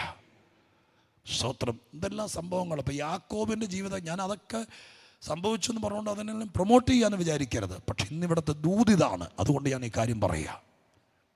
യാക്കോബ് വാസ്തവത്തിൽ അമ്മയുടെ നിർബന്ധത്തിലാണെങ്കിൽ പോലും അപ്പൻ്റെ അടുക്ക പോയി ഒരു ആൾമാറാട്ടമൊക്കെ നടത്തി വലിയ സ്തോത്രം പുറത്തു കേട്ട എല്ലാ കാലത്തും എന്താ പറയും? അത് പറയില്ലേ, സ്തോത്രം നാണക്കെട്ടൊരു പരിപാടിയല്ലേ, തട്ടിപ്പെന്നല്ലേ പറയുന്നത്. പക്ഷെ ദൈവത്തിന് ഉപയോഗിക്കാനുള്ളത് കൊണ്ട് സ്വർഗത്തിലെ ദൈവം അതിനൊക്കെ ഇവിടെ വെച്ച് തന്നെ കൊടുക്കേണ്ടത് കൊടുത്ത്, ബാലശിക്ഷ കൊടുത്ത് ദൈവം അതെല്ലാം മറിച്ചു കളഞ്ഞു. അവനെ മറ്റൊരു നിലവാരത്തിൽ ദൈവം പ്രയോജനപ്പെടുത്തി. ഇന്ന് കർത്താവ് ചിലത് മറിച്ചു കളയുക. അപമാനത്തിൻ്റെ ബാരലുകൾ കർത്താവ് പാത്രം തള്ളി മറിക്കുക. അതിനകത്ത് ചീഞ്ഞു നാറിയിരിക്കുന്ന സകല വിഷയങ്ങളും സ്വർഗത്തിലെ ദൈവം യേശുക്രിസ്തുവിൻ്റെ നാമത്തിൽ ഇന്ന് പകൽക്കാലം നിങ്ങളുടെ മുമ്പിൽ നിന്ന് എടുത്തു മാറ്റുകയാണവൻ, എടുത്തു മാറ്റുകയാണ്. സ്തോത്രം. രണ്ടാമത്തത് അപമാനം. മൂന്നാമത്തൊരു വാക്യം വായിച്ചു. സങ്കീർത്തനം തന്നെ 51:3 വാക്യം. 51-ാം സങ്കീർത്തനത്തിൻ്റെ 3-ാമത്തെ വാക്യം വായിച്ചു. എന്റെ ലംഘനങ്ങളെ ഞാൻ അറിയുന്നു, എന്റെ ലംഘനങ്ങളെ ഞാൻ അറിയുന്നു, എന്റെ പാപം എപ്പോഴും എന്റെ മുമ്പിൽ ഇരിക്കുന്നു. ഇത് അതിനേക്കാൾ കോംപ്ലിക്കേറ്റഡ് ആണ്. സ്തോത്രം. പാപം മുമ്പിൽ വെച്ചുകൊണ്ടിരിക്കുന്ന സാധനമാണോ? അല്ല. പാപത്തിന് പരിഹാരം മാർഗമല്ലേ ഇവിടെ, അല്ലേ? സ്തോത്രം. പരിഹാര മാർഗമില്ലേ? ഫ്ലാറ്റിൽ താമസിക്കുന്നവരാണ് ഇന്ന് കൂടുതലും. ട്രിവാൻഡ്രം സിറ്റിയിൽ നിന്നല്ലേ ഞാൻ പ്രസംഗിക്കുന്നത്. അപ്പോൾ നിങ്ങളുടെ വീട്ടിൽ ആളുകൾ താമസിക്കുന്നത് കൊണ്ട്, നിങ്ങളുടെ അടുക്കളയിൽ ആഹാര പദാർത്ഥങ്ങൾ പാകം ചെയ്യുന്നതുകൊണ്ട്, നിങ്ങൾ ഇറച്ചി മീനൊക്കെ മേടിക്കുന്നതുകൊണ്ട്, വെജിറ്റബിൾ വാങ്ങിക്കുന്നതുകൊണ്ട് നിങ്ങളുടെ വീട്ടിലെ അടുക്കളയിൽ എന്തുണ്ടാകും? വേസ്റ്റ് ഉണ്ടാകും. നിങ്ങളെന്നാ ചെയ്യുന്നത്? നിങ്ങൾ നേരെ ജനൽ തുറന്നിട്ട് താഴത്തേക്ക് എറിയുകയാണോ? അല്ലല്ലോ. നിങ്ങൾക്ക് 11ാം നിലയിലാണ് താമസിക്കുന്നത് എന്നും പറഞ്ഞുകൊണ്ട് നിങ്ങൾ 11 മാസമായിട്ട് ഇതെല്ലാം കൂടി അടുക്കളയിൽ കൂട്ടി വെച്ചിരിക്കുകയാണ്. നമ്മുടെ ഇരിപ്പ് കണ്ടിട്ട് അങ്ങനെയാന്ന് തോന്നുന്നു. അല്ലല്ലോ. അതിനിവിടുത്തെ കോർപ്പറേഷൻ അതിൻ്റെ താഴെ ക്രമീകരണം ചെയ്തിട്ടുണ്ട്. നിങ്ങളവിടെ കൊണ്ടുപോയി ഇട്ടാൽ നിങ്ങൾ രാത്രി ഉറങ്ങുമ്പോൾ കോർപ്പറേഷൻ്റെ വണ്ടി വന്ന് ഇതെല്ലാം പൊക്കിക്കൊണ്ടുപോയി കളയേണ്ടടുത്ത് കളഞ്ഞോളും. അങ്ങനെ ഒരു ക്രമീകരണം ഉള്ളപ്പോൾ നിങ്ങളെന്തിനാ അടുക്കളയിൽ വെച്ചുകൊണ്ടിരിക്കുന്ന ഈ സാധനം? അടുക്കളയിൽ വെച്ചുകൊണ്ടിരിക്കുന്നതല്ലേ കുറ്റം. നിങ്ങളാ സാധനം ഇടേണ്ട സ്ഥലത്തിട്ടാൽ ബാക്കി കാര്യം കോർപ്പറേഷൻ നോക്കിക്കോളൂലേ. ഇതുപോലെ സ്വർഗത്തിലെ ദൈവം പാപത്തിൻ്റെ പരിഹാരം ഇവിടുത്തെ കോർപ്പറേഷൻ വേസ്റ്റ് എടുക്കുന്നതിനേക്കാൾ അപ്പുറം തൻ്റെ പുത്രനെ ലോകത്തിൽ അയച്ച് മനുഷ്യന് വേണ്ടി ചെയ്തു കഴിഞ്ഞു. ഇനി മനുഷ്യൻ പാപം ചെയ്തതിനല്ല നരകത്തിൽ പോകുന്നത്. പാപപരിഹാരത്തിന് വഴിയുണ്ടായിട്ടും 70 കൊല്ലം ഈ ഭൂമിയിൽ ജീവിച്ചിട്ടും നീ അതറിയാതെ നിന്റെ പാപം നിന്റെ അടുക്കളയിൽ വേസ്റ്റ് വെച്ചോണ്ടിരുന്നത് പോലെ നിന്റെ ചങ്കിനകത്ത് വെച്ചോണ്ടിരുന്നു എന്ന കുറ്റത്തിനാ നരകത്തിൽ പോകുന്നത്. മനസ്സിലായോ? മനസ്സിലാകുന്നുണ്ടെന്ന് എനിക്കറിയാം. പക്ഷെ ചെറിയ രീതിയിൽ മണ്ടം കളിക്കുന്നുണ്ടോ എന്നൊരു സംശയമുണ്ട്. ശാസ്ത്രം മനസ്സിലാകുന്നുണ്ടല്ലോ. നമുക്ക് പാപം ഒരു തെറ്റുപറ്റിപ്പോയി. യോഹന്നാന്റെ സുവിശേഷത്തിൽ എഴുതിയിരിക്കുന്നു, ലേഖനത്തിൽ എഴുതിയിരിക്കുന്നു. വിശ്വാസത്തിൽ വന്നതിന് ശേഷം യോഹന്നാൻ എഴുതി, കുഞ്ഞുങ്ങളെ നിങ്ങൾ പാപം ചെയ്യാതിരിക്കാനാണ് ഞാനിത് എഴുതിയത്. അബദ്ധവശാൽ പാപം ചെയ്തു പോയെങ്കിലോ യേശുക്രിസ്തു എന്ന കാര്യസ്ഥൻ സ്വർഗത്തിലുണ്ട്. നിങ്ങളുടെ പാപങ്ങൾ ഏറ്റുപറയുന്നെങ്കിൽ അവൻ നിങ്ങളുടെ പാപങ്ങളെ ക്ഷമിക്കാൻ സ്വർഗത്തിലുണ്ട്. ജീവിതത്തിൽ ഒരു പോരായ്മ വന്നു, മനുഷ്യനുമായിട്ടാണെങ്കിൽ പറയേണ്ടത് പറയണം. ഒരു ക്ഷമ പറയേണ്ടത് പറയണം. സ്തോത്രം. തമ്മിൽ മിണ്ടേണ്ടത് മിണ്ടണം. അല്ലെങ്കിൽ ഇനി മുന്നോട്ട് പോകുമ്പോൾ നമുക്കതിന് അപകടമാണെങ്കിൽ പറഞ്ഞങ്ങ് തീർക്കണം. പക്ഷെ നിങ്ങളുടെ പാപം നിങ്ങളുടെ കൈവശം ഇരുന്നാൽ, നിങ്ങളുടെ മുമ്പിലിരുന്നാൽ, നിങ്ങളെ അത് സർപ്പം പോലെ ചുറ്റും. അങ്ങനെയല്ലേ വേദപുസ്തകത്തിൻ്റെ പ്രാരംഭ താളുകളിൽ കിടക്കുന്നത്? നീ അതിൽ വാതുക്കെ വെച്ചുകൊണ്ടിരുന്നാൽ, നിന്നെ മാത്രം ലക്ഷ്യമാക്കുക ഒരവസരം കിട്ടിയാൽ സർപ്പം പോലെ നിന്നെ കയറിപ്പിടിക്കും. ഇന്ന് പകലിൽ ഈ യോഗത്തിൻ്റെ തുടക്കത്തിൽ ഒത്തിരി പേരെ സ്വപ്നം കണ്ടുകൊണ്ട് സ്വർഗം ക്രമീകരിച്ച പ്രാർത്ഥനയായിരിക്കാൽ നിന്റെ മുമ്പിൽ നിന്ന് ആ ഗാർബേജ് ബിന്ന് യേശുവിൻ്റെ നാമത്തിൽ സകല അഴുക്കും ഇന്ന് പകരക്കാലം സ്വർഗം എടുത്ത് എറിഞ്ഞു കളയട്ടെ. കൊച്ചു കാര്യം പോലും രോഗശാന്തി എന്ന് പറയുമ്പോൾ കിട്ടുന്ന അതേ ഒരു എനർജി ഈ കാര്യത്തിനകത്ത് ഉണ്ടാകണം കേട്ടോ. എൻ്റെ ജീവിതത്തിൽ എവിടെയെങ്കിലും കർത്താവിന് ഇഷ്ടമില്ലാത്തൊരു കാര്യമുണ്ടെങ്കിൽ അതിന്ന് എൻ്റെ മുമ്പിൽ നിന്ന് മാറിപ്പോണം. എൻ്റെ കൺമുമ്പിൽ വരരുത്, എൻ്റെ ആഗ്രഹമായി വരരുത്, എൻ്റെ മോഹമായി വരരുത് എന്ന് ദൈവത്തോട് പ്രാർത്ഥിക്കണം. ഞാൻ അവസാന വാക്കുകളിലേക്ക് വരികയാണ്. ഉച്ചത്തെ സെക്ഷൻ നമ്മൾ വായിച്ച ദ്രവത്വം കാണുക ഇല്ല എന്ന പ്രമേയം, അതാണ് ഈ വായിച്ചിട്ടിരിക്കുന്ന വേദഭാഗത്തിൽ ഏറ്റവും പ്രധാനപ്പെട്ട കാര്യം. പക്ഷെ പരിശുദ്ധാത്മാവ് എൻ്റെ ചെറിയൊരു അറ്റത്ത് പോയി നിന്ന് സ്തോത്രം, കടലിൽ നിന്നൊരു സ്പൂൺ വെള്ളം കോരി പോലെയാണ് ഈ വാക്യത്തിൻ്റെ ഒരു അംശത്തിൽ നിൽക്കാൻ പറ്റുന്നത്. ഇനി ഇതിനകത്ത് എന്തെല്ലാം കാര്യം കിടക്കുന്നതെന്നറിയാം. സ്തോത്രം, അതിലേക്കൊന്നും വരാൻ പറ്റിയില്ല. വൈകുന്നേരമാണ് ദ്രവത്വം കാണാതിരിക്കാൻ സ്വർഗം ചെയ്യുന്ന വൻ കാര്യങ്ങളെക്കുറിച്ച് പറയാൻ പറ്റുള്ളൂ. ഇപ്പം പറ്റിയല്ല. അപ്പം നിങ്ങളെല്ലാവരും വൈകുന്നേരം വരണം. ഇപ്പം നിങ്ങൾക്ക് വേണ്ടിയേ വായിച്ചിട്ടത്. ഒത്തിരി ദൂരെ നിന്നാണ് വരുന്നെങ്കിൽ പോകണ്ട, എവിടെയെങ്കിലും ചുറ്റി കറങ്ങിയിട്ട് വൈകുന്നേരം ആകുമ്പോഴത്തേക്കും വന്ന് ഇവിടെ ഇരുന്ന് പ്രാർത്ഥിക്കുക. കാരണം അത് കേട്ടില്ലെങ്കിൽ ഇതൊരു സ്റ്റാർട്ടർ മാത്രമാണ്. സ്തോത്രം, മനസ്സിലായോ? വലിയ ബൊഫെ വിരുന്നിന് വന്നിട്ട് ബണ്ണും പാലും വെള്ളവും മാത്രം കുടിച്ചിട്ട് പോകും പോലെ ഇരിക്കും. രാവിലത്തെ ഇത് കേട്ടിട്ട് പോകും. വൈകുന്നേരമാണ് മറ്റേ സംഭവം വിളമ്പുന്നത്. കാലത്ത് ഇതേ പറ്റിയുള്ളൂ. വൈകുന്നേരം ആരെയൊക്കെയോ ദൈവം പ്രതീക്ഷിക്കുന്നുണ്ട്. പക്ഷെ നിങ്ങൾക്ക് കിട്ടാതെ പോകരുത്. അതുകൊണ്ട് അതിലേക്ക് നിങ്ങളെ ഹാർദവമായി ക്ഷണിക്കുകയാണ്. 3 കാര്യങ്ങൾ നമ്മുടെ മുമ്പിൽ നിന്ന് തട്ടിക്കളയണം. 1, ദുഃഖം തട്ടിക്കളയണം, അപമാനം തട്ടിക്കളയണം, സ്തോത്രം, പാപം തട്ടിക്കളയണം. ഈ 3 കാര്യങ്ങൾ നമ്മുടെ മുമ്പിൽ വെക്കണം. മുമ്പിലേക്ക് വെച്ചിട്ട് നമുക്ക് ഉച്ചയ്ക്ക് പിരിയാം. 3 വാക്യങ്ങൾ പെട്ടെന്ന് വായിച്ചേക്കാം. 1-2 വാക്യങ്ങൾ വായിച്ചാൽ മതിയാവും. സ്തോത്രം. ആദ്യത്തത് എബ്രായ ലേഖനം 12-ാം അധ്യായത്തിൻ്റെ 1-2. പെട്ടെന്ന് വായിക്കാമോ? എബ്രായ ലേഖനം 12-ന്റെ 1-2 വായിക്കാമോ? എബ്രായർ 12:1-2 വായിക്കാമോ? വായിച്ചു. ആകയാൽ നാമും സാക്ഷികളുടെ എത്ര വലിയൊരു സമൂഹം നമുക്ക് ചുറ്റും നിൽക്കുന്നത് കൊണ്ട് സകല ഭാരവും മുറുകെ പറ്റുന്ന പാപവും വിട്ട് നമുക്ക് മുമ്പിൽ വെച്ചിരിക്കുന്ന ഓട്ടം സ്ഥിരതയോടെ ഓടുക. ഓട്ടം എന്ന് മലയാളത്തിൽ, അതുപോലെ പൗലോസിൻ്റെ എഴുത്തിൽ പല ലേഖനങ്ങളിൽ ആവർത്തിച്ചു വന്നിരിക്കുന്ന ഒരു പ്രയോഗമാണ് ഓട്ടം. 8-9 പ്രാവശ്യം അദ്ദേഹം പല ലേഖനങ്ങളിൽ പറയുന്നുണ്ട് സ്തോത്രം ഓട്ടം എന്ന് പറഞ്ഞിരിക്കുന്നത്. അവിടെ സ്തോത്രം പറയപ്പെട്ടിരിക്കുന്ന ആ വലിയ കാര്യത്തെക്കുറിച്ച് ഒറിജിനൽ ഇംഗ്ലീഷ് പരിഭാഷയിൽ ഗോൾ, ലക്ഷ്യം എന്നാണ്. നമ്മുടെ മുമ്പിൽ വെച്ചിരിക്കുന്ന ഓട്ടം എന്ന വാക്കിന് സ്തോത്രം ശരിയായ തർജ്ജമയിൽ കൊടുത്തിരിക്കുന്നത് ഗോൾ, ലക്ഷ്യം. അപ്പം നമ്മുടെ മുമ്പിൽ ഒരു ലക്ഷ്യമുണ്ട്. ഈ ഉപവാസത്തിൽ ലക്ഷ്യം കാണും, പക്ഷെ ആത്മീക ജീവിതത്തിന് ലക്ഷ്യമുണ്ട്. എന്താണ് ആത്മീക ജീവിതത്തിൻ്റെ ലക്ഷ്യം എന്നറിയാമോ? എങ്ങനെയെങ്കിലും കർത്താവിനെ ATM മെഷീനിൽ നിന്ന് കുത്തിയെടുക്കുന്ന പോലത്തെ കാലത്ത് ഉച്ചയ്ക്കെല്ലാം വന്ന് കാർഡിട്ട് ഇങ്ങനെ കുത്തിയെടുക്കണം എന്നതാണോ? അല്ല. ആത്മീക ജീവിതത്തെ ലക്ഷ്യം നിത്യതയിലെത്തണം എന്നുള്ളതാണ്. ആ ലക്ഷ്യമാണ് ഏറ്റവും പ്രധാനപ്പെട്ടത്. അത് പഠിപ്പിക്കുന്നൊരു സഭയാണിത്. പക്ഷെ ജീവിതത്തിൻ്റെ നിത്യതയെ ലാക്കാക്കിയുള്ള ഓട്ടത്തിനിടയിൽ ഈ ഭൂമിയിൽ 2 മക്കളും ഒരു കുടുംബമൊക്കെ ആയിട്ട് ജീവിക്കുമ്പോൾ ഇവിടെ വേണ്ടതെല്ലാം തരാൻ ദൈവം വിശ്വസ്തനാണ്.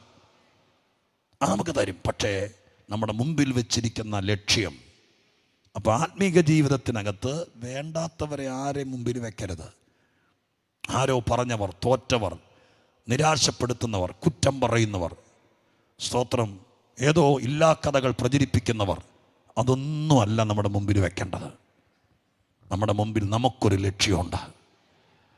എനിക്ക് 4 പേരുടെ കുറ്റം കണ്ടുപിടിക്കലല്ല, എനിക്ക് സ്തോത്രം ഇവിടെ ആരൊക്കെ വരുന്നു, ഇതൊന്നുമല്ല എൻ്റെ ലക്ഷ്യം.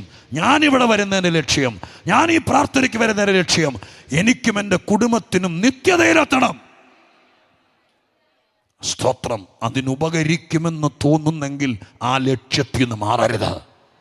അപ്പം നമ്മുടെ മുമ്പിൽ ആ ലക്ഷ്യം വെക്കുക. വേറൊരു വാക്യം 119 സങ്കീർത്തനത്തിലാണ് 30 വാക്യം. 119 സങ്കീർത്തനം 30 വാക്യം വായിക്കാമോ? 119:30. 119 സങ്കീർത്തനം 30 വാക്യം ഒന്ന് വായിക്കാമോ? വിശ്വസ്തയുടെ മാർഗം ഞാൻ തിരഞ്ഞെടുത്തിരിക്കുന്നു. അടുത്ത വാക്യം, നിന്റെ വിധികളെ എൻ്റെ മുമ്പിൽ നിന്റെ വിധികളെ എൻ്റെ മുമ്പിൽ വെച്ചിരിക്കുന്നു. അപ്പൊ മുമ്പിൽ വെക്കേണ്ട അടുത്ത സൂത്രമാണ്. ഏതൊക്കെയാലും ഞാനൊരു മാർഗം തിരഞ്ഞെടുത്തു, ഇനി പുറകോട്ട് പോവുകയല്ല. എൻ്റെ കർത്താവിനെ കണ്ടെത്തി, ഞാൻ സുവിശേഷം കേട്ടു, വിശ്വസ്തതയുടെ മാർഗം ഞാൻ തിരഞ്ഞെടുത്തു. അങ്ങനെ തിരഞ്ഞെടുത്തവരുടെ ഉത്തരവാദിത്വമാണ് നിന്റെ വിധികളെ എൻ്റെ മുമ്പിൽ വെച്ചിരിക്കുന്നു. വിധികൾ എന്ന് പറയപ്പെട്ടിരിക്കുന്നതിനെ ഒന്ന് അടുത്തറിയണം. 119 സങ്കീർത്തനത്തിൻ്റെ പ്രമേയം ദൈവവചനം എന്നുള്ളതാണ്. വചനം എങ്ങനെ മനുഷ്യനോട് ഇടപെടും, മനുഷ്യൻ ദൈവത്തിൻ്റെ വചനത്തോട് അടുക്കാൻ വേണ്ടി ദൈവം ചെയ്യുന്ന പണികൾ എന്തൊക്കെയാണ്, ഇതൊക്കെയാണ് 119 സങ്കീർത്തനത്തിൻ്റെ ഉള്ളടക്കം. വചനമാണ് അതിൻ്റെ പ്രമേയം. 19 സങ്കീർത്തനവും വചനമാണ് പ്രമേയം, 119 സങ്കീർത്തനവും വചനമാണ് പ്രമേയം. 119 സങ്കീർത്തനത്തിനകത്ത് വചനത്തിൻ്റെ ഒത്തിരി പര്യായ പദങ്ങളുണ്ട്. വചനത്തിന് 60 പര്യായ പദങ്ങൾ ബൈബിളിനകത്തുണ്ടെന്ന് ഡേക്സ് ബൈബിൾ അവകാശപ്പെടുന്നുണ്ട്. ഡേക്സ് 60 പര്യായ പദങ്ങൾ. അതിൽ പല പര്യായ പദങ്ങളും 119 സങ്കീർത്തനത്തിനകത്തുണ്ട്.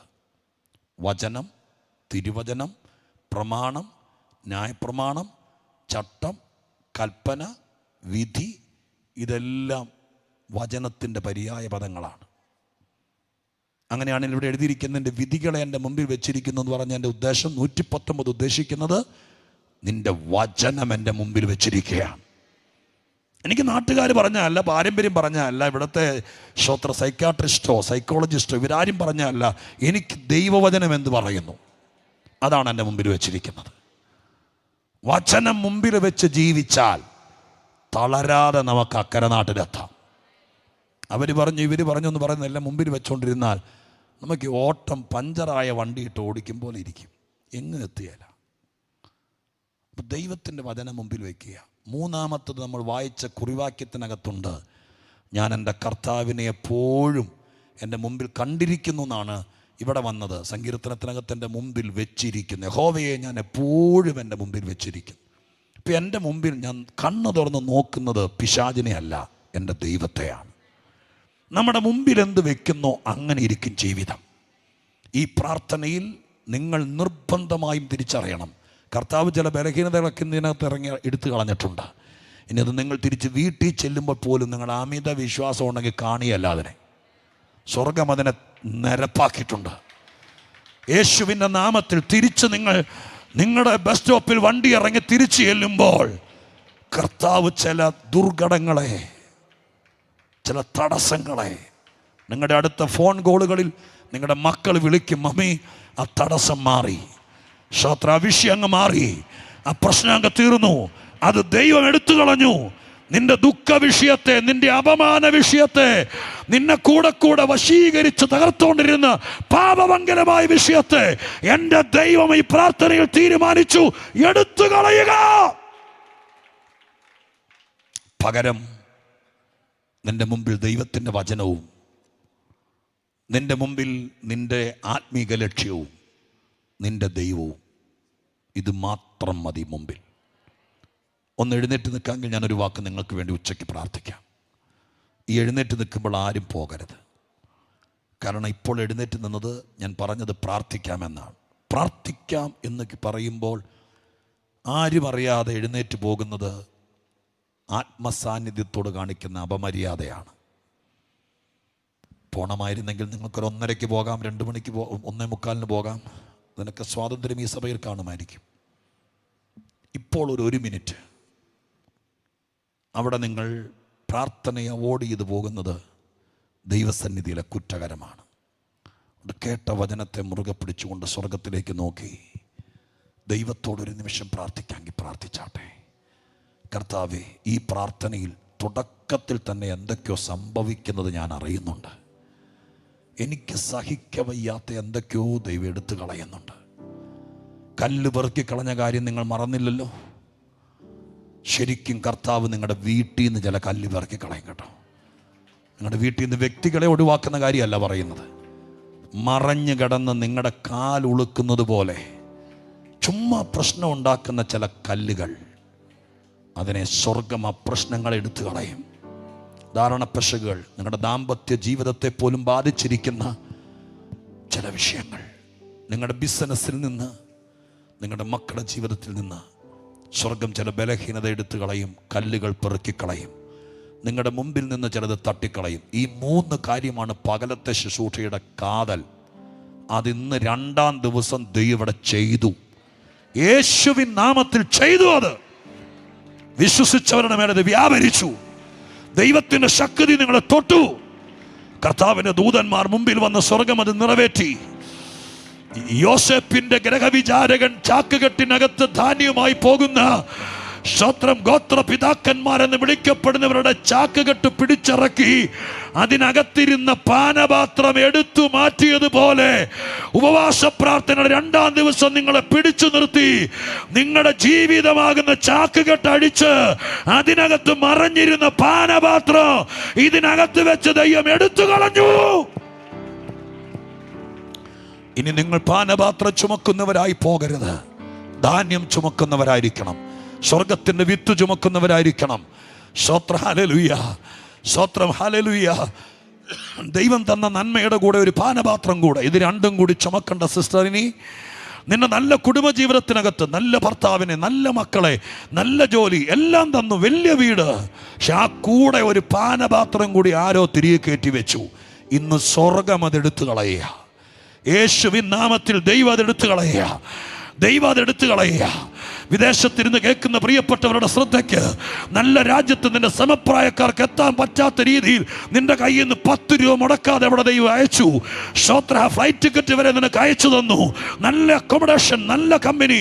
പക്ഷെ അതിനിടയിൽ ആരോ തിരികെ കയറ്റി വെച്ചൊരു പാനപാത്രം അതിന്ന് പകരക്കാലം നിന്നെ ദുഃഖിപ്പിച്ചെങ്കിൽ സ്വർഗം അത് എടുത്തു കളയുന്നു. നല്ല സഭ, നല്ല വിശ്വാസികൾ, നല്ല ശുശ്രൂഷ നിനക്ക് കിട്ടിയ സഭ കിട്ടാവുന്നതിൽ വെച്ച് ഏറ്റവും അനുഗ്രഹം, ഏറ്റവും നല്ല ശുശ്രൂഷയാണ് ദൈവം നിനക്ക് തന്നത്. പക്ഷെ എന്തുകൊണ്ടോ അതിനിടയിൽ, ആ അനുഗ്രഹത്തിനിടയിൽ ഒരു പാനപാത്രം അതിന്ന് പകൽക്കാലം സ്വർഗത്തിലെ ദൈവത്തിന്റെ ഗ്രഹവിചാരകനെ സ്വർഗം പറഞ്ഞയച്ച് എടുത്തു കളയട്ടെ, എടുത്തു കളയട്ടെ, എടുത്തു കളയട്ടെ. തിരുവനന്തപുരം പട്ടണത്തിൽ ഈ സിറ്റിയുടെ സറൗണ്ടിങ് പ്ലേസുകളിൽ നിങ്ങളുടെ ജീവിതത്തിനകത്ത് കയറിയ പാനപാത്രത്തെ യേശുവിന്റെ നാമത്തിൽ 2-ാം ദിവസം സ്വർഗം എടുത്തു കളയുന്നത് ആത്മാവിൽ തിരിച്ചറിയുന്ന ദൈവമക്കൾ കരമടിച്ചോ, അന്യഭാഷ പറഞ്ഞു ഏത് വിധേനയും സ്തോത്രത്തോടെ സ്വീകരിക്ക്. പരിശുദ്ധനെ കരമടിക്കുന്നവർക്കായി പ്രാർത്ഥിക്കുന്നു, സ്വീകരിക്കുന്നവർക്കായി പ്രാർത്ഥിക്കുന്നു. ആ പാനപാത്രം, ആ കല്ലുകൾ, ആ ബലഹീനതകൾ, ആ അപമാനങ്ങൾ, ആ പാപങ്ങൾ, ആ ദുഃഖങ്ങൾ എല്ലാം എടുത്തു മാറ്റട്ടെ.